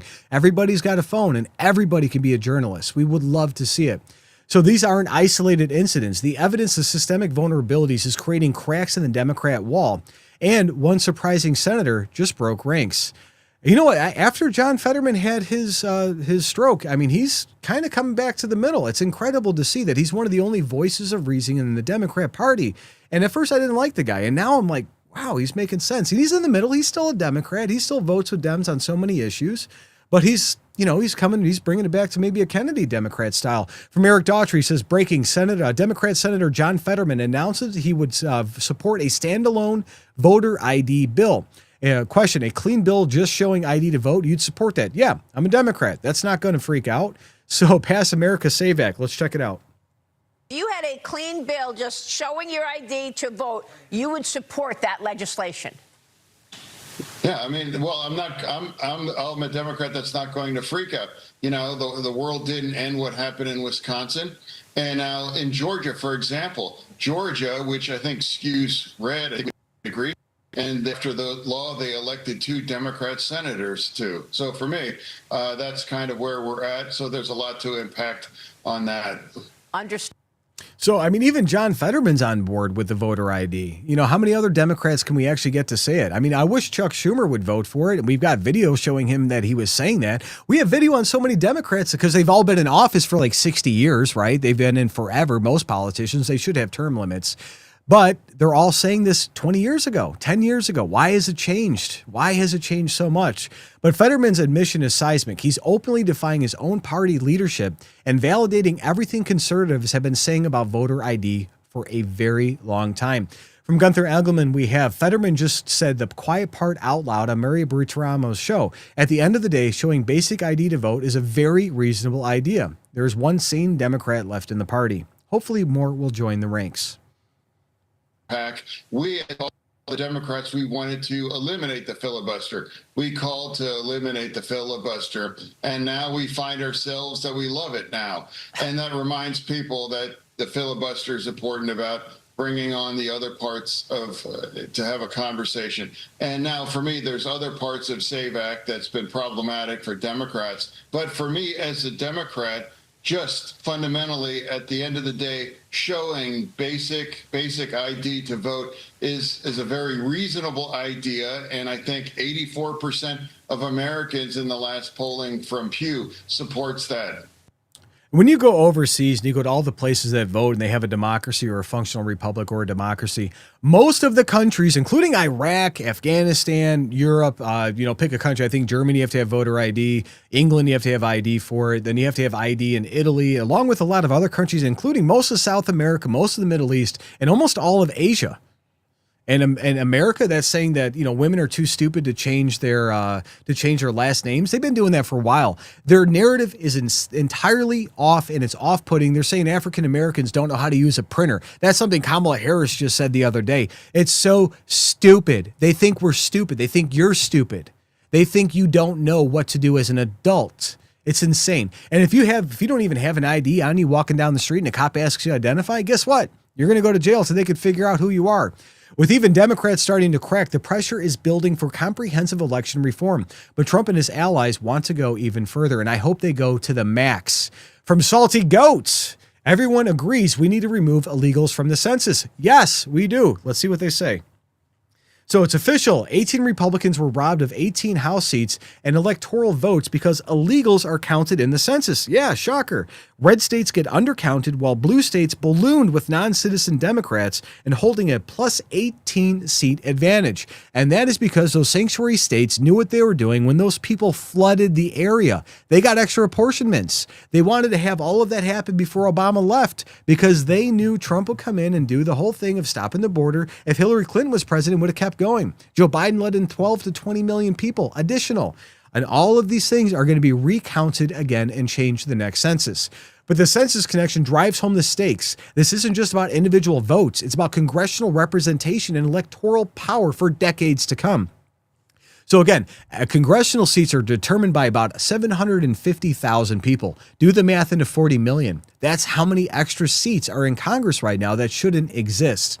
From Rapid Response 47, it says, at POTUS, Democrats are very unhappy that there's a movement for voter ID. If you had voter ID, if you had proof of citizenship, they would never win an election. And they know that. They're fighting to the hilt. This is the hill they have to die on. They will not, if the Supreme Court says that the illegals don't count in the census, instead of 276 to win, it's going to go to like 230. And guess what? Republicans, we're going to do that every single time, probably for the next 40 years. Because we don't kill our babies. Very unhappy that there's a movement for getting voter ID. They want voter ID. The population, 98%, want voter ID. They don't want voter ID because they want to cheat in elections. They also want other things. They don't want mail-in ballots. They want to end mail-in ballots, which is corrupt. And one other thing that they're insisting on is proof of citizenship. And the Democrats don't want to give proof of citizenship. They don't want to give voter ID. Think of it. Who wouldn't want proof of citizenship? I ask you, Steve. Who wouldn't want voter ID? And why would you want mail-in ballots if you know it's corrupt? It's a corrupt system. We're the only country in the world that has this system of mail-in ballots. Think of it. The only country in the world that has this system of mail-in ballots because they cheat. And the fact is they could never get elected if they ever changed. They know it. If you had voter ID, if you had proof of citizenship, they could never win an election. And they know that, and they're fighting to the hilt. And I put this down with men playing in women's sports. I put it down with transgender for everybody. I put it down with their horrible open border policy as being ridiculous. They don't want voter ID. No voter ID. And I put that down in the same category with men playing in women's sports. I'm going to add a fourth category. They don't want voter ID. Which is incredible that they don't want voter ID. It's a shame and it's an embarrassment to the entire system that we have inside of our country. I don't even know what else to add to that, but just saying that the dam is breaking, guys. When a Democrat senator admits that opposing voter ID is indefensible, when polling shows 84% of Americans support basic election security, when even liberal strongholds are questioning mail-in ballot chaos, it's just chaos. They send out millions of ballots to people's homes and just trust that it's going to the right people. Illinois, for example, again, we know that they mailed 2 times to most people's houses, and half those ballots came back. And Trump didn't just win this argument. He's completely reframed the entire debate. So this is how real change happens, folks, not through backroom deals, but by forcing politicians to defend the indefensible until even their own party abandons them. And Fetterman's confession proves that Trump was right about Democrat election tactics all along. We knew it. We, the American people, knew this. The SAVE Act isn't just a policy anymore. It's a movement that's splitting the Democrat Party in real time. When their own senators start admitting the truth, you guys know the walls are crumbling, right? So here's my question. Do you think more Democrats will follow Fetterman and support voter ID, or will the party machine crush this rebellion? Let me know what you guys think in the comments. And while you're engaging, check out the Next News merch shop for gear that shows you stand with election integrity and America First values. God bless.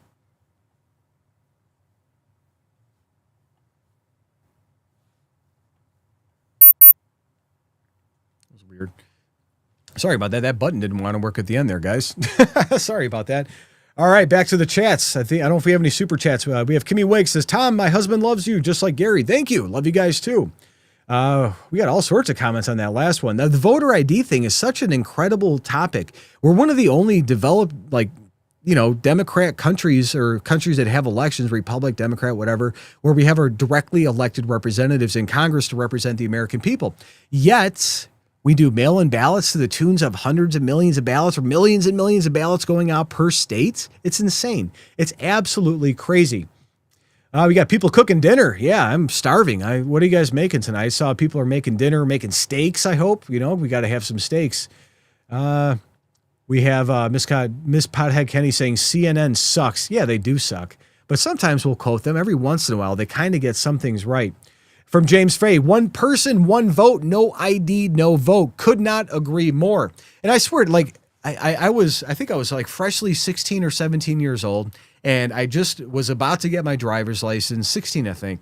And I was walking with a group of friends. We were jaywalking, whatever. We were riding bikes, being punk teens, having fun. And the cop's like, who are you guys? You guys are doing this. And you got to have an ID. How old are you? I'm like, I'm 16. And he's like, where's your state ID? I'm like, I have to have a state ID. He's like, yeah, it's required. I don't know who you are. And I'm like, here's my school ID. But it's like, you can't do much without having an identification in any way. And to say that women are too dumb to go out and change your last name, it's stupid. You go out, there's a website, you click on it, takes 30 seconds to get your new paperwork. It's crazy how these people think this. Or that African Americans don't know where the DMV is? Come on. Or they don't know how to use a computer? Like they're saying that Republicans are racist. That's the most racist crap and sexist stuff to come out of these guys. It's insane. Screw those people.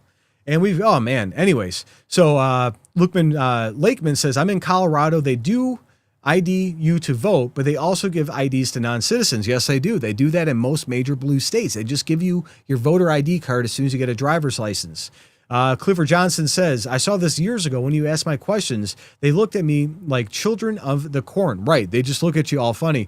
I went to vote a couple days ago in the primary. It's early voting. And I handed them my ID. Oh, we don't need your ID, sir. We actually can't take your ID. And I'm like, I'm at the county clerk's office voting. They're telling me they can't take my ID. I'm like, well, how do you know who I am? I'm telling you my address. Oh, well, just give us your address, sir. We have to believe you. And I'm like, they're like, it's our policy. We can't take ID. That's Will County, Illinois, folks. Bush v. Gore election was decided by 9 votes. It absolutely was. The hanging Chad issue. So it's taking California weeks to count votes. It's taking all blue states and other election municipalities weeks to count these votes. When we used to have election results the same night, when we had paper ballots, we had hundreds of people in a room counting things, running them through machines, using the scanners, all the things that were there. We knew the actual vote. And now you go and you hit the button and sometimes it flips. And you don't know what's being printed on that paper ballot underneath it. You're supposed to verify it, but I guarantee you 90% of people don't do that. So could not agree more with Lakeman there. All right, we're going to get to a couple more, and then we'll pop into the next topic here. It's going to be a quick show tonight. Hopefully not too quick here. Lifting your prayers for Dave W. Hopefully everything's going okay for you, Dave. I love that kid. Yeah, he's been doing a great job. Give me 1 second here. Everything's loading up here. DNC asked for identification from Damon Gore. Yeah, you couldn't even get to the Democrat National Convention through security without an ID card. These people are stupid. It's insane. They think we're dumb. They think we're dumb and uneducated. They think we don't know what's going on. I'm going to jump down to the bottom here, see if there's any super chats that came in. I don't see any super chats. Mike Adams says Democrats have always been obsessed with race. They have. And like, if you look back at like 2001 after 9/11, you remember September 12th was one of the greatest days ever. American flags in every corner. Nobody cared. I enlisted right after that. And we didn't enlist. We didn't go into the military to fight for Republicans or Democrats. You fight for America.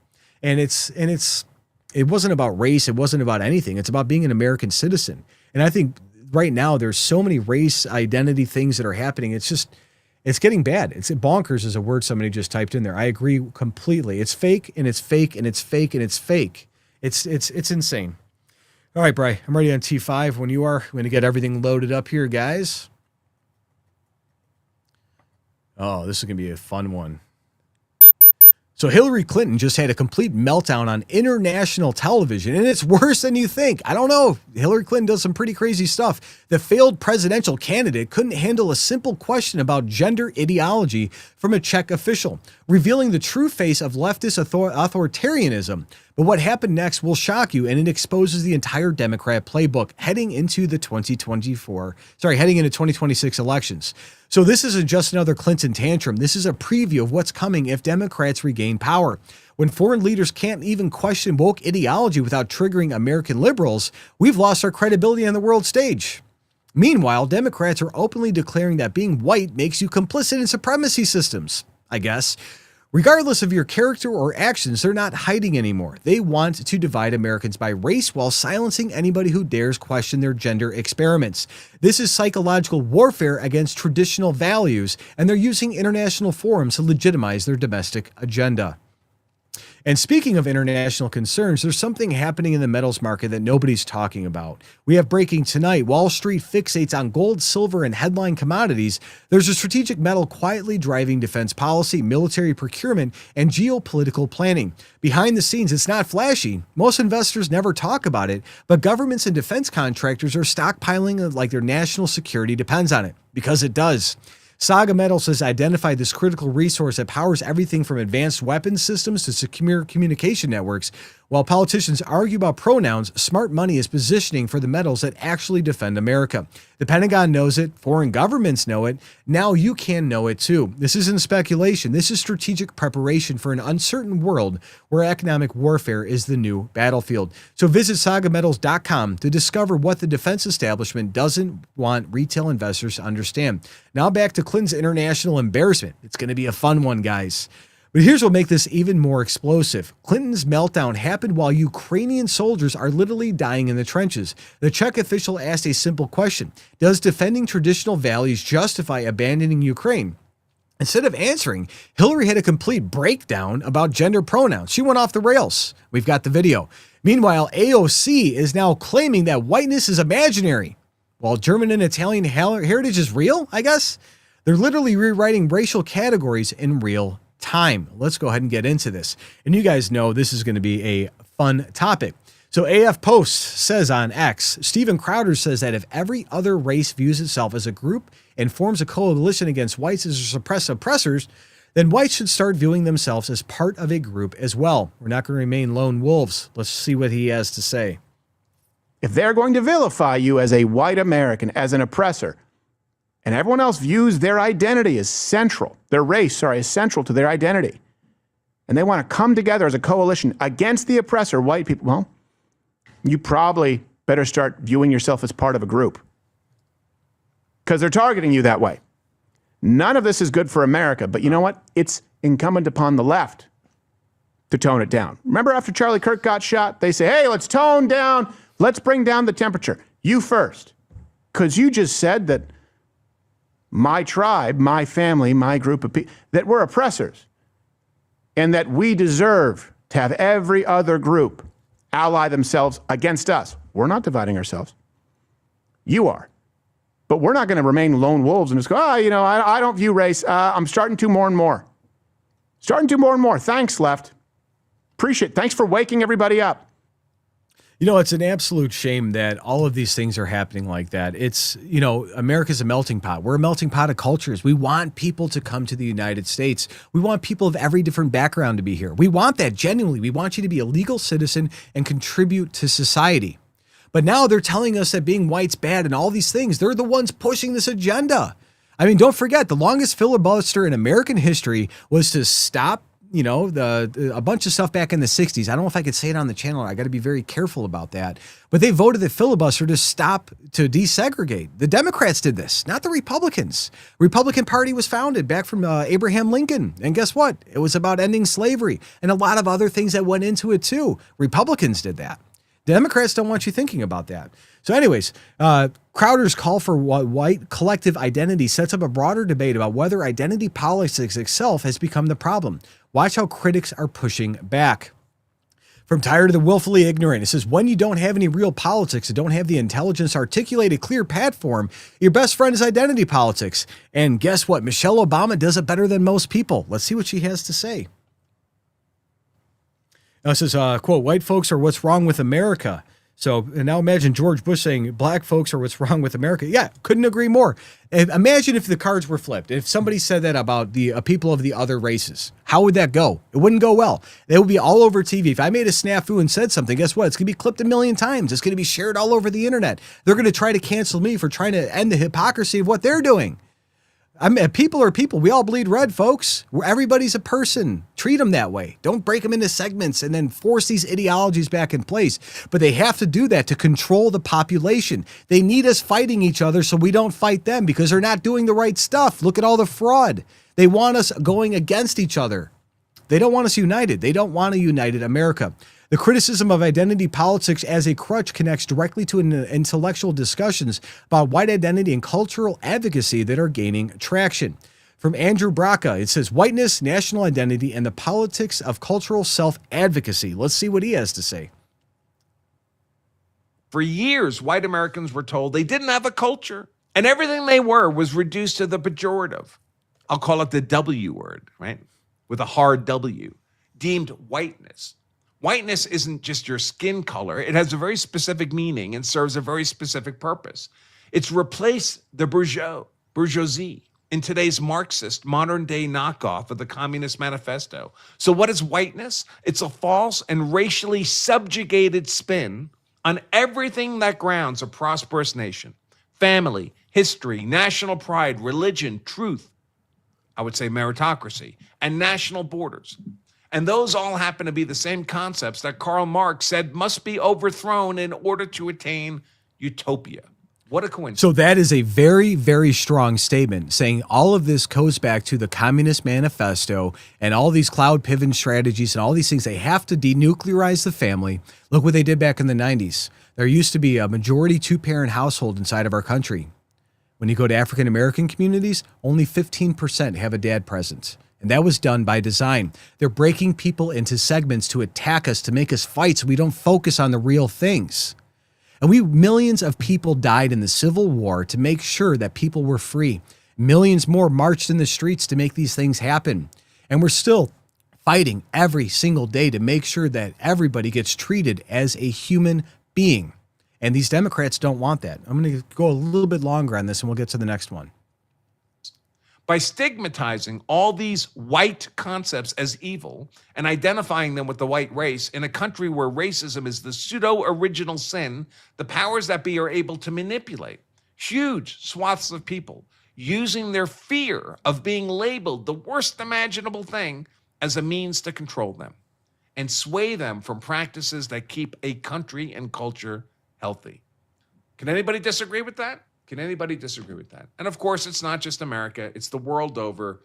Here's Canada, a bunch of charts here. Foreign born by region of origin. Just look at this India line here. Non-permanent residents, the upper right chart here. Canadian fertility rates, the middle left. Bottom left, excess males in the Canadian society. Look at that spike.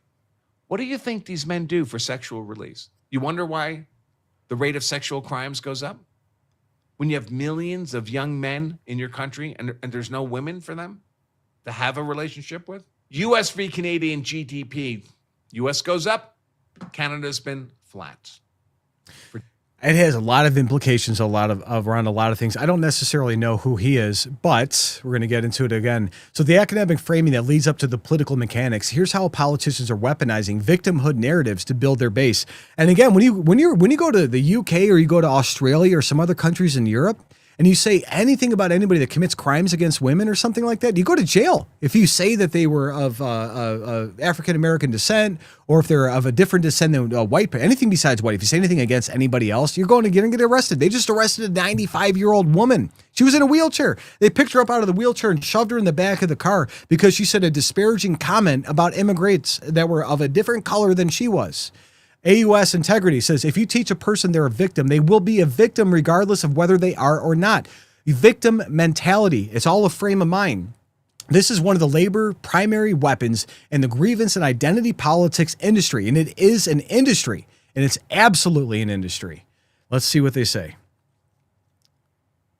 Did an experiment where they told a group of women that they're going to put scarring on their faces or visual disfigurements of some kind, and then they would go into an interview, and the purpose of the experiment is to work out whether the interviewer is going to treat them differently because of their facial disfigurement. What they didn't tell the women is, as they were leaving to go for the interview, they touched up their makeup without showing them the facial disfigurement, removed the scarring. So they went into the interview thinking they're facially scarred, but they weren't, and they came back reporting massive levels of discrimination, specific comments that the interviewer had made about them that they perceived. You see what you expect to see. This is why teaching people victimhood is so dangerous, because it makes them victims. And if you're going around telling people all the time that you're a victim, I have friends that are like that too. Everything's everybody else's fault, and you know the people I'm talking about. But it's a frame of mind, and they want those people into it. Look what's going on. So look at all the kids that are in the schools right now.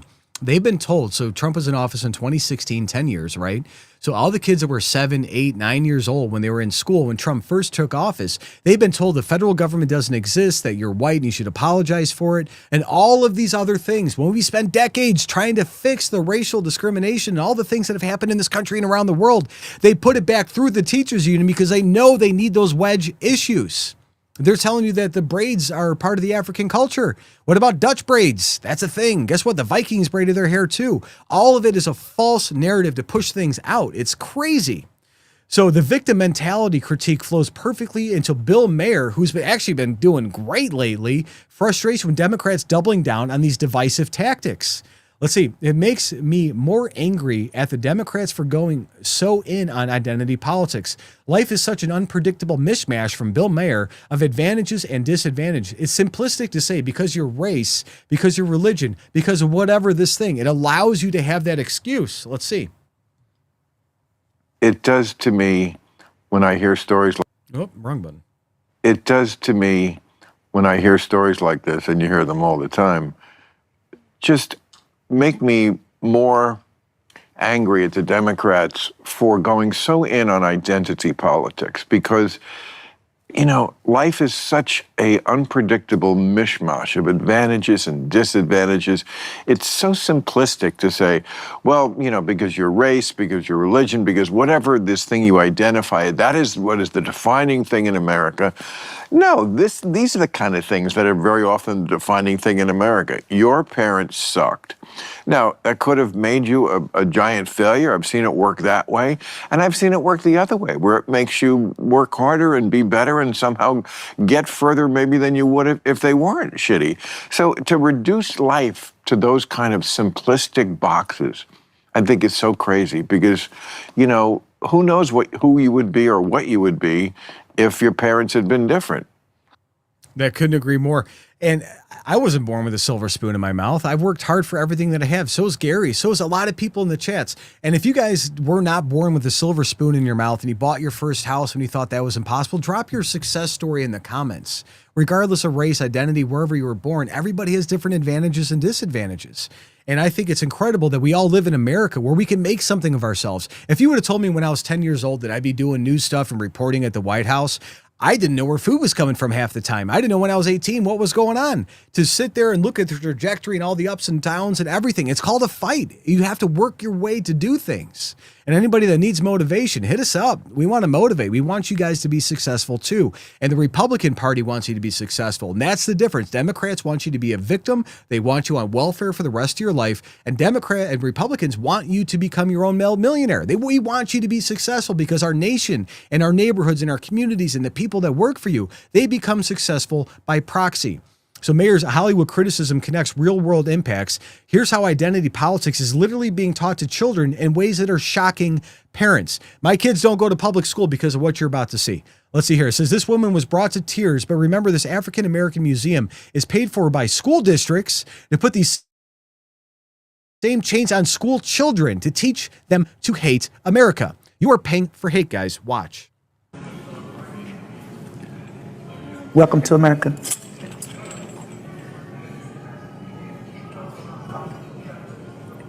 Tell me what you're thinking.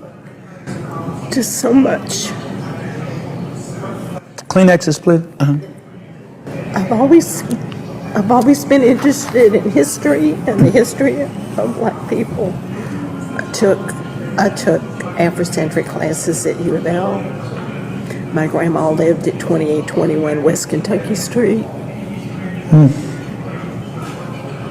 I've read so many books, and now I belong to a church that's primarily African American, and I wouldn't be anywhere else. Beautiful. Thank you.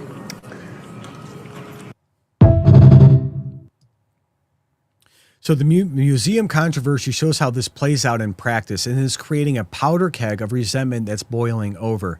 You go through all the DEI practices that have been happening across this country for what, last 5-6 years? And if you said anything about, positive about the white culture or any other culture outside of a few things, you were immediately doxxed, embarrassed, fired from your job, and made to apologize, all these crazy things. And we couldn't even be saying this. We couldn't even be doing this segment right now just 2 years ago. Just 2 years ago, we couldn't even do this segment. We would be delisted off of YouTube in 20 seconds for saying this. It's crazy. From JV, it says, I'm so sick of this. I can't imagine being white. How do you all just sit quietly by and take this from society, from those who are in power? This is going to be a crazy clip because guess what? It's got AOC in it. It's going to be rough. Let's see. And if you can't make the first basic step to say, listen, if you are in this country and you are not black, you benefit from a system of white supremacy. It has nothing to do with the hate in your heart. It's like, were you born in the Bronx? You were born in the Bronx. Were you born in Westchester? You were born in Westchester. That's not your fault. It doesn't have anything to do with your character. It's just the conditions upon with which you were born. And by the way, even within the black community, it's colorism. Even within the Latino community, colorism. Right. Whether you're light skin, your tone, all of this your hair is part texture. of the conversation right now. Huh? Your hair texture. Yep. Your hair texture, all of it. And so it's, the first step that people say, oh, well, I don't consciously do anything. You don't have to consciously do anything. Like we're in it, man. We are all you do have to consciously be working to unravel it. And if you're not, and if you're impeding progress, you are guilty as those that were oppressing us, right? Because you're impeding progress and not acknowledging your privilege. Yeah, What about going back to the American ideal that all men are created equal? What about Dr. Martin Luther King Jr., who said, "Judge not by the color of their skin, but the content of their character"? Apparently, that's racist now too, and they wanted to what do they cancel culture? Abraham Lincoln, the man that freed the slaves. They wanted to cancel him and remove his statues. Remember that. Remember all of the other people that were fighting for freedoms and equal racial justice across the board. They wanted to cancel half the people because their narrative didn't fit exactly into what they wanted. And these people want to say that fascism is from the Republicans. These people want to erase history, erase all the progress that we've made for so long. And this raw frustration about white Americans staying silent feeds into a deeper question about American identity itself. We've got an ex-post from Fisher King saying American whites are mutts. It's unusual to find a white American who isn't just part English, German, Italian, Polish, Irish, etc. in some weird mixture. So what they really are is white Americans. The fact that whiteness is a derogatory word that the left uses this. Let's see. There's a very big difference between whiteness and national, like your actual culture, right? Whiteness is an imaginary thing. Being German is real. Being Italian is real. Being English. These are rich cultural heritages that are based on values, and they are so much a part of what make our cultures and our societies what they are. Okay. Everybody has a culture. Everybody has it. To deny a culture for white individuals is bad. To deny a culture for Hispanic individuals is bad. To deny that actual cowboys came from Spain because they brought the horses over to America is wrong. AOC just made that gaffe yesterday. Everybody has a culture. Don't sit here and deny cultures for people because you can. It's stupid. Her whole entire argument is just creating a bigger divide. And it's because of people like her and the Democrat leadership and all these others that we're regressing on these topics.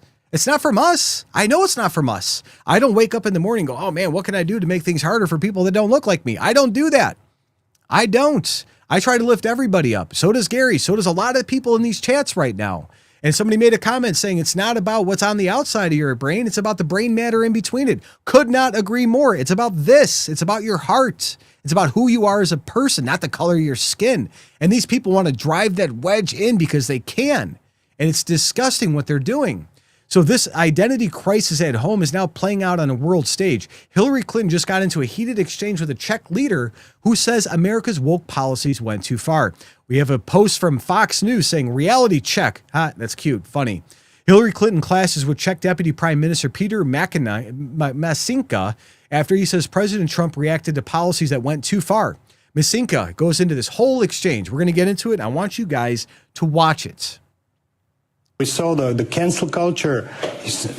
We saw the woke revolution. I don't agree with the gender revolution, the climate alarmism. Which gender? Women having their rights?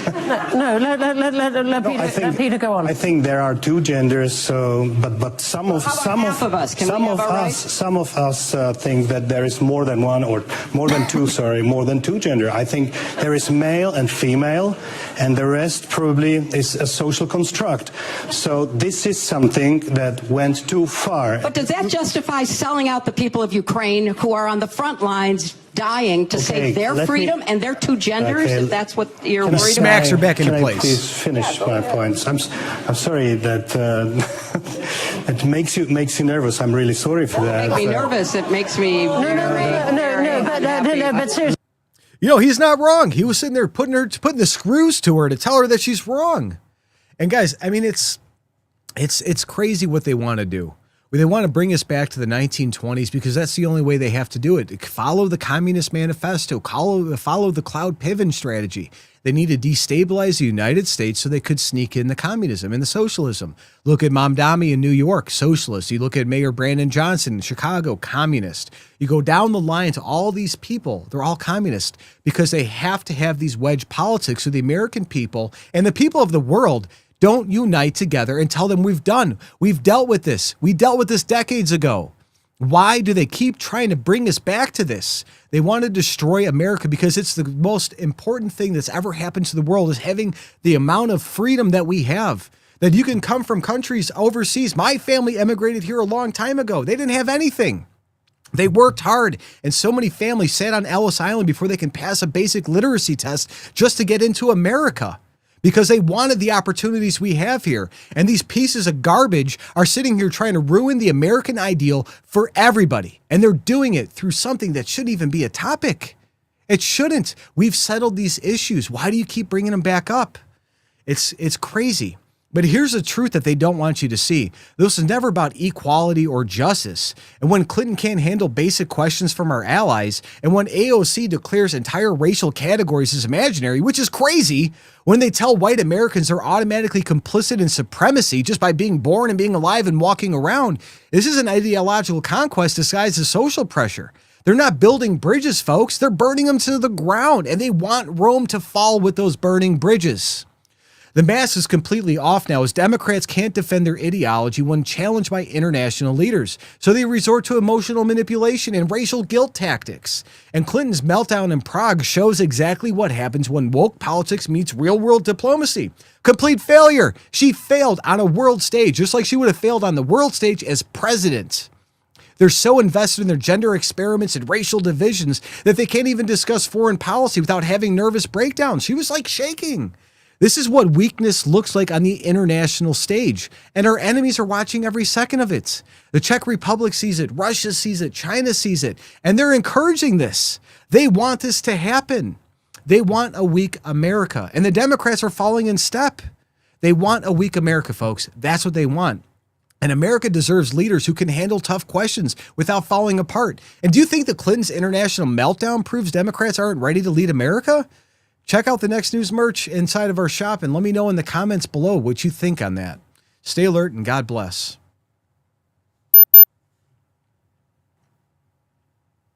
All right, getting out of it.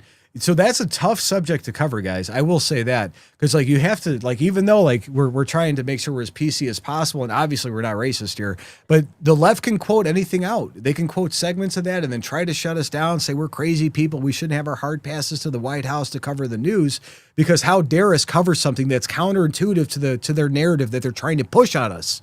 It's sickening. And we have Bella Stubblefield saying, I'm a proud American mutt. I'm a mutt too. I did my DNA test and my map's all over the place. I'm like 3% this, 2% that, 0.25% Native American. You throw... I'm sorry, what was that? Oh, we know Brian's British and Irish. So, oh, he's got and a little Cherokee. He's a very smart guy. So I wish you guys can hear Brian on the back end. But it's so sad that America settled a lot of these issues, and we fought wars to make sure that other countries and nations aren't going through it. Look what happened in South Africa and the white farmers. And you go into other nations where they're genociding people. We go in to stop these things. There's rules against it. And they're trying to go backwards. Martin Luther King said it. It's about the content of your character, not the color of your skin. The Republicans, we fought the Civil War. It wasn't the original issue, but it developed into that. It was a major problem. And our founding fathers, inside of their notes and their letters, when the nation was being founded, discussed the topic of slavery. They thought it was abhorrent, but they didn't figure out a way to do that. It took us 80 years to figure out how to get that done. America's not perfect. It's never been perfect. We are the greatest experiment in world history that is coming up on a 250-year anniversary this year, and we still don't get it right. We're still a work in progress, but the founders are so incredibly intelligent. They gave us the mechanisms in which to fix our country. When these issues come up, they knew there was going to be things they wouldn't know. They knew there was going to be problems in the future, and they gave us the tools to allow women to vote, to have the desegregation, to get rid of slavery, to make sure that everybody that comes into our country has the opportunity to be the best person they can be. They gave us those tools, and Democrats want to crap all over it. It's sickening. Anyways, I went on a rant. I'm trying not to rant too much tonight, guys. I'm sorry. We have Grand Max saying the bimbo needs to be sent 1,000 boxes of rock, and she still wouldn't know what it means. It's probably more rocks than she's got in her head, though. I will say that. We're going to jump down to the bottom. I didn't see any super chats, guys. Only a couple super chats tonight.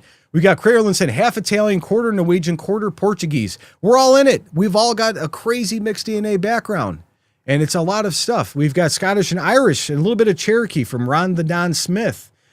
We have a gift membership from Craig. Oh, thank you, Craig, for gifting one Next News Network membership. And for you guys, before we close out the show, I want to say we're in Discord after the show. I try to call in every time I leave. I didn't yesterday, but every time there, Pothead Kenny, Boyd and Jeremy and a few others, they all run these amazing Discord groups that we have and Discord chats. And if one of you guys can pop the link inside of it, become a Next News Network member, get behind the scenes access, and check us out on Discord. It's part for you guys to be into it. And if you see any alerts or crazy news stories that are breaking that we haven't covered yet, send it in. Talk to our mods. Be on the voice chats and the video chats. We go way further in depth. We could say things in there we can't say on these platforms because they're still big tech monitored. We're going to go through a couple more, and then we're going to get out of here and then see you guys tomorrow. All right. Everybody's getting ready. Thank you for popping the link in there, guys. Make sure you join the Discord channel, become a member, support Next News, get our merch, and all the great stuff.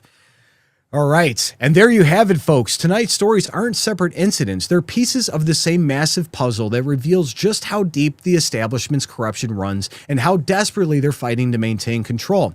We started with those explosive Epstein files, 3.5 million pages that aren't just about what everybody thinks they know. Hidden in those documents are discussions about hijacking human nervous systems, another dollar in the Alex Jones was right jar, treating American citizens like experimental subjects when billionaires, hotel executives start resigning the moment these Epstein files drop. You know, we're just scratching the surface. The elites thought their sick experiments would stay buried forever, but Trump's Justice Department is exposing everything, and now Pam Bondi needs to start arresting everybody.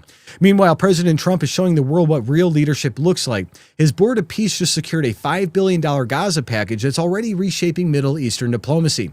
Secretary Rubio highlighted Hungary's crucial role from day one, proving that when you have strong allies and clear objectives, results follow. Iran's watching nervously because they know Trump means business this time, and they should know we mean business.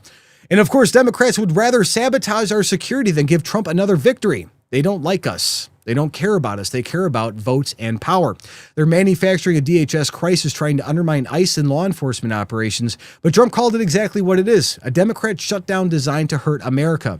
The president made it crystal clear that Washington, D.C. has become dramatically safer under his watch. And I could personally attest to that. Being in D.C. recently, it is safe. It's safer than what it was, with murder rates plummeting compared to the chaos we just endured months ago.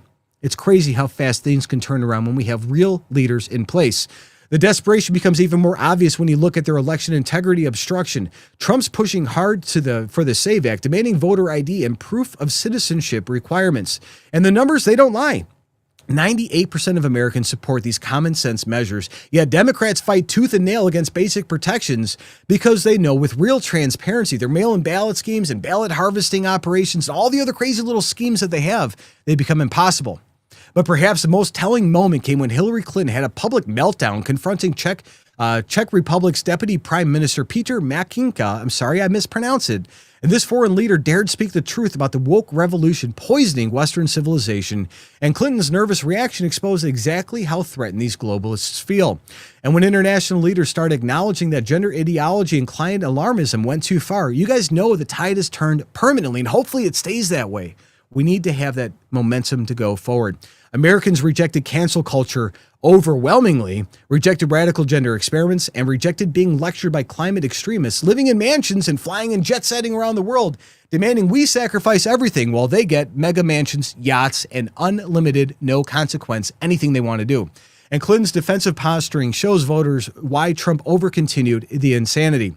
So just like Thomas Jefferson's historic victory on February 17th, 1801, when the House finally broke that electoral college tie after 36 grueling ballots, we're witnessing another peaceful transfer of power from a corrupt establishment to the American people.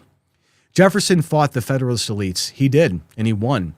Trump's dismantling an even more dangerous deep state apparatus, and we're watching all of this happen in real time. And I voted for this. If you voted for that, also drop that in the comments. But don't forget to grab your gear at shop.nextnewsnetwork.com. And thanks for everybody for supporting through super chats and rumble rants. You all make this fight possible. Again, I'm Tom McCullough filling in for Gary Franchi, and this has been the Raw Feed. Stay free, and God bless every single one of you.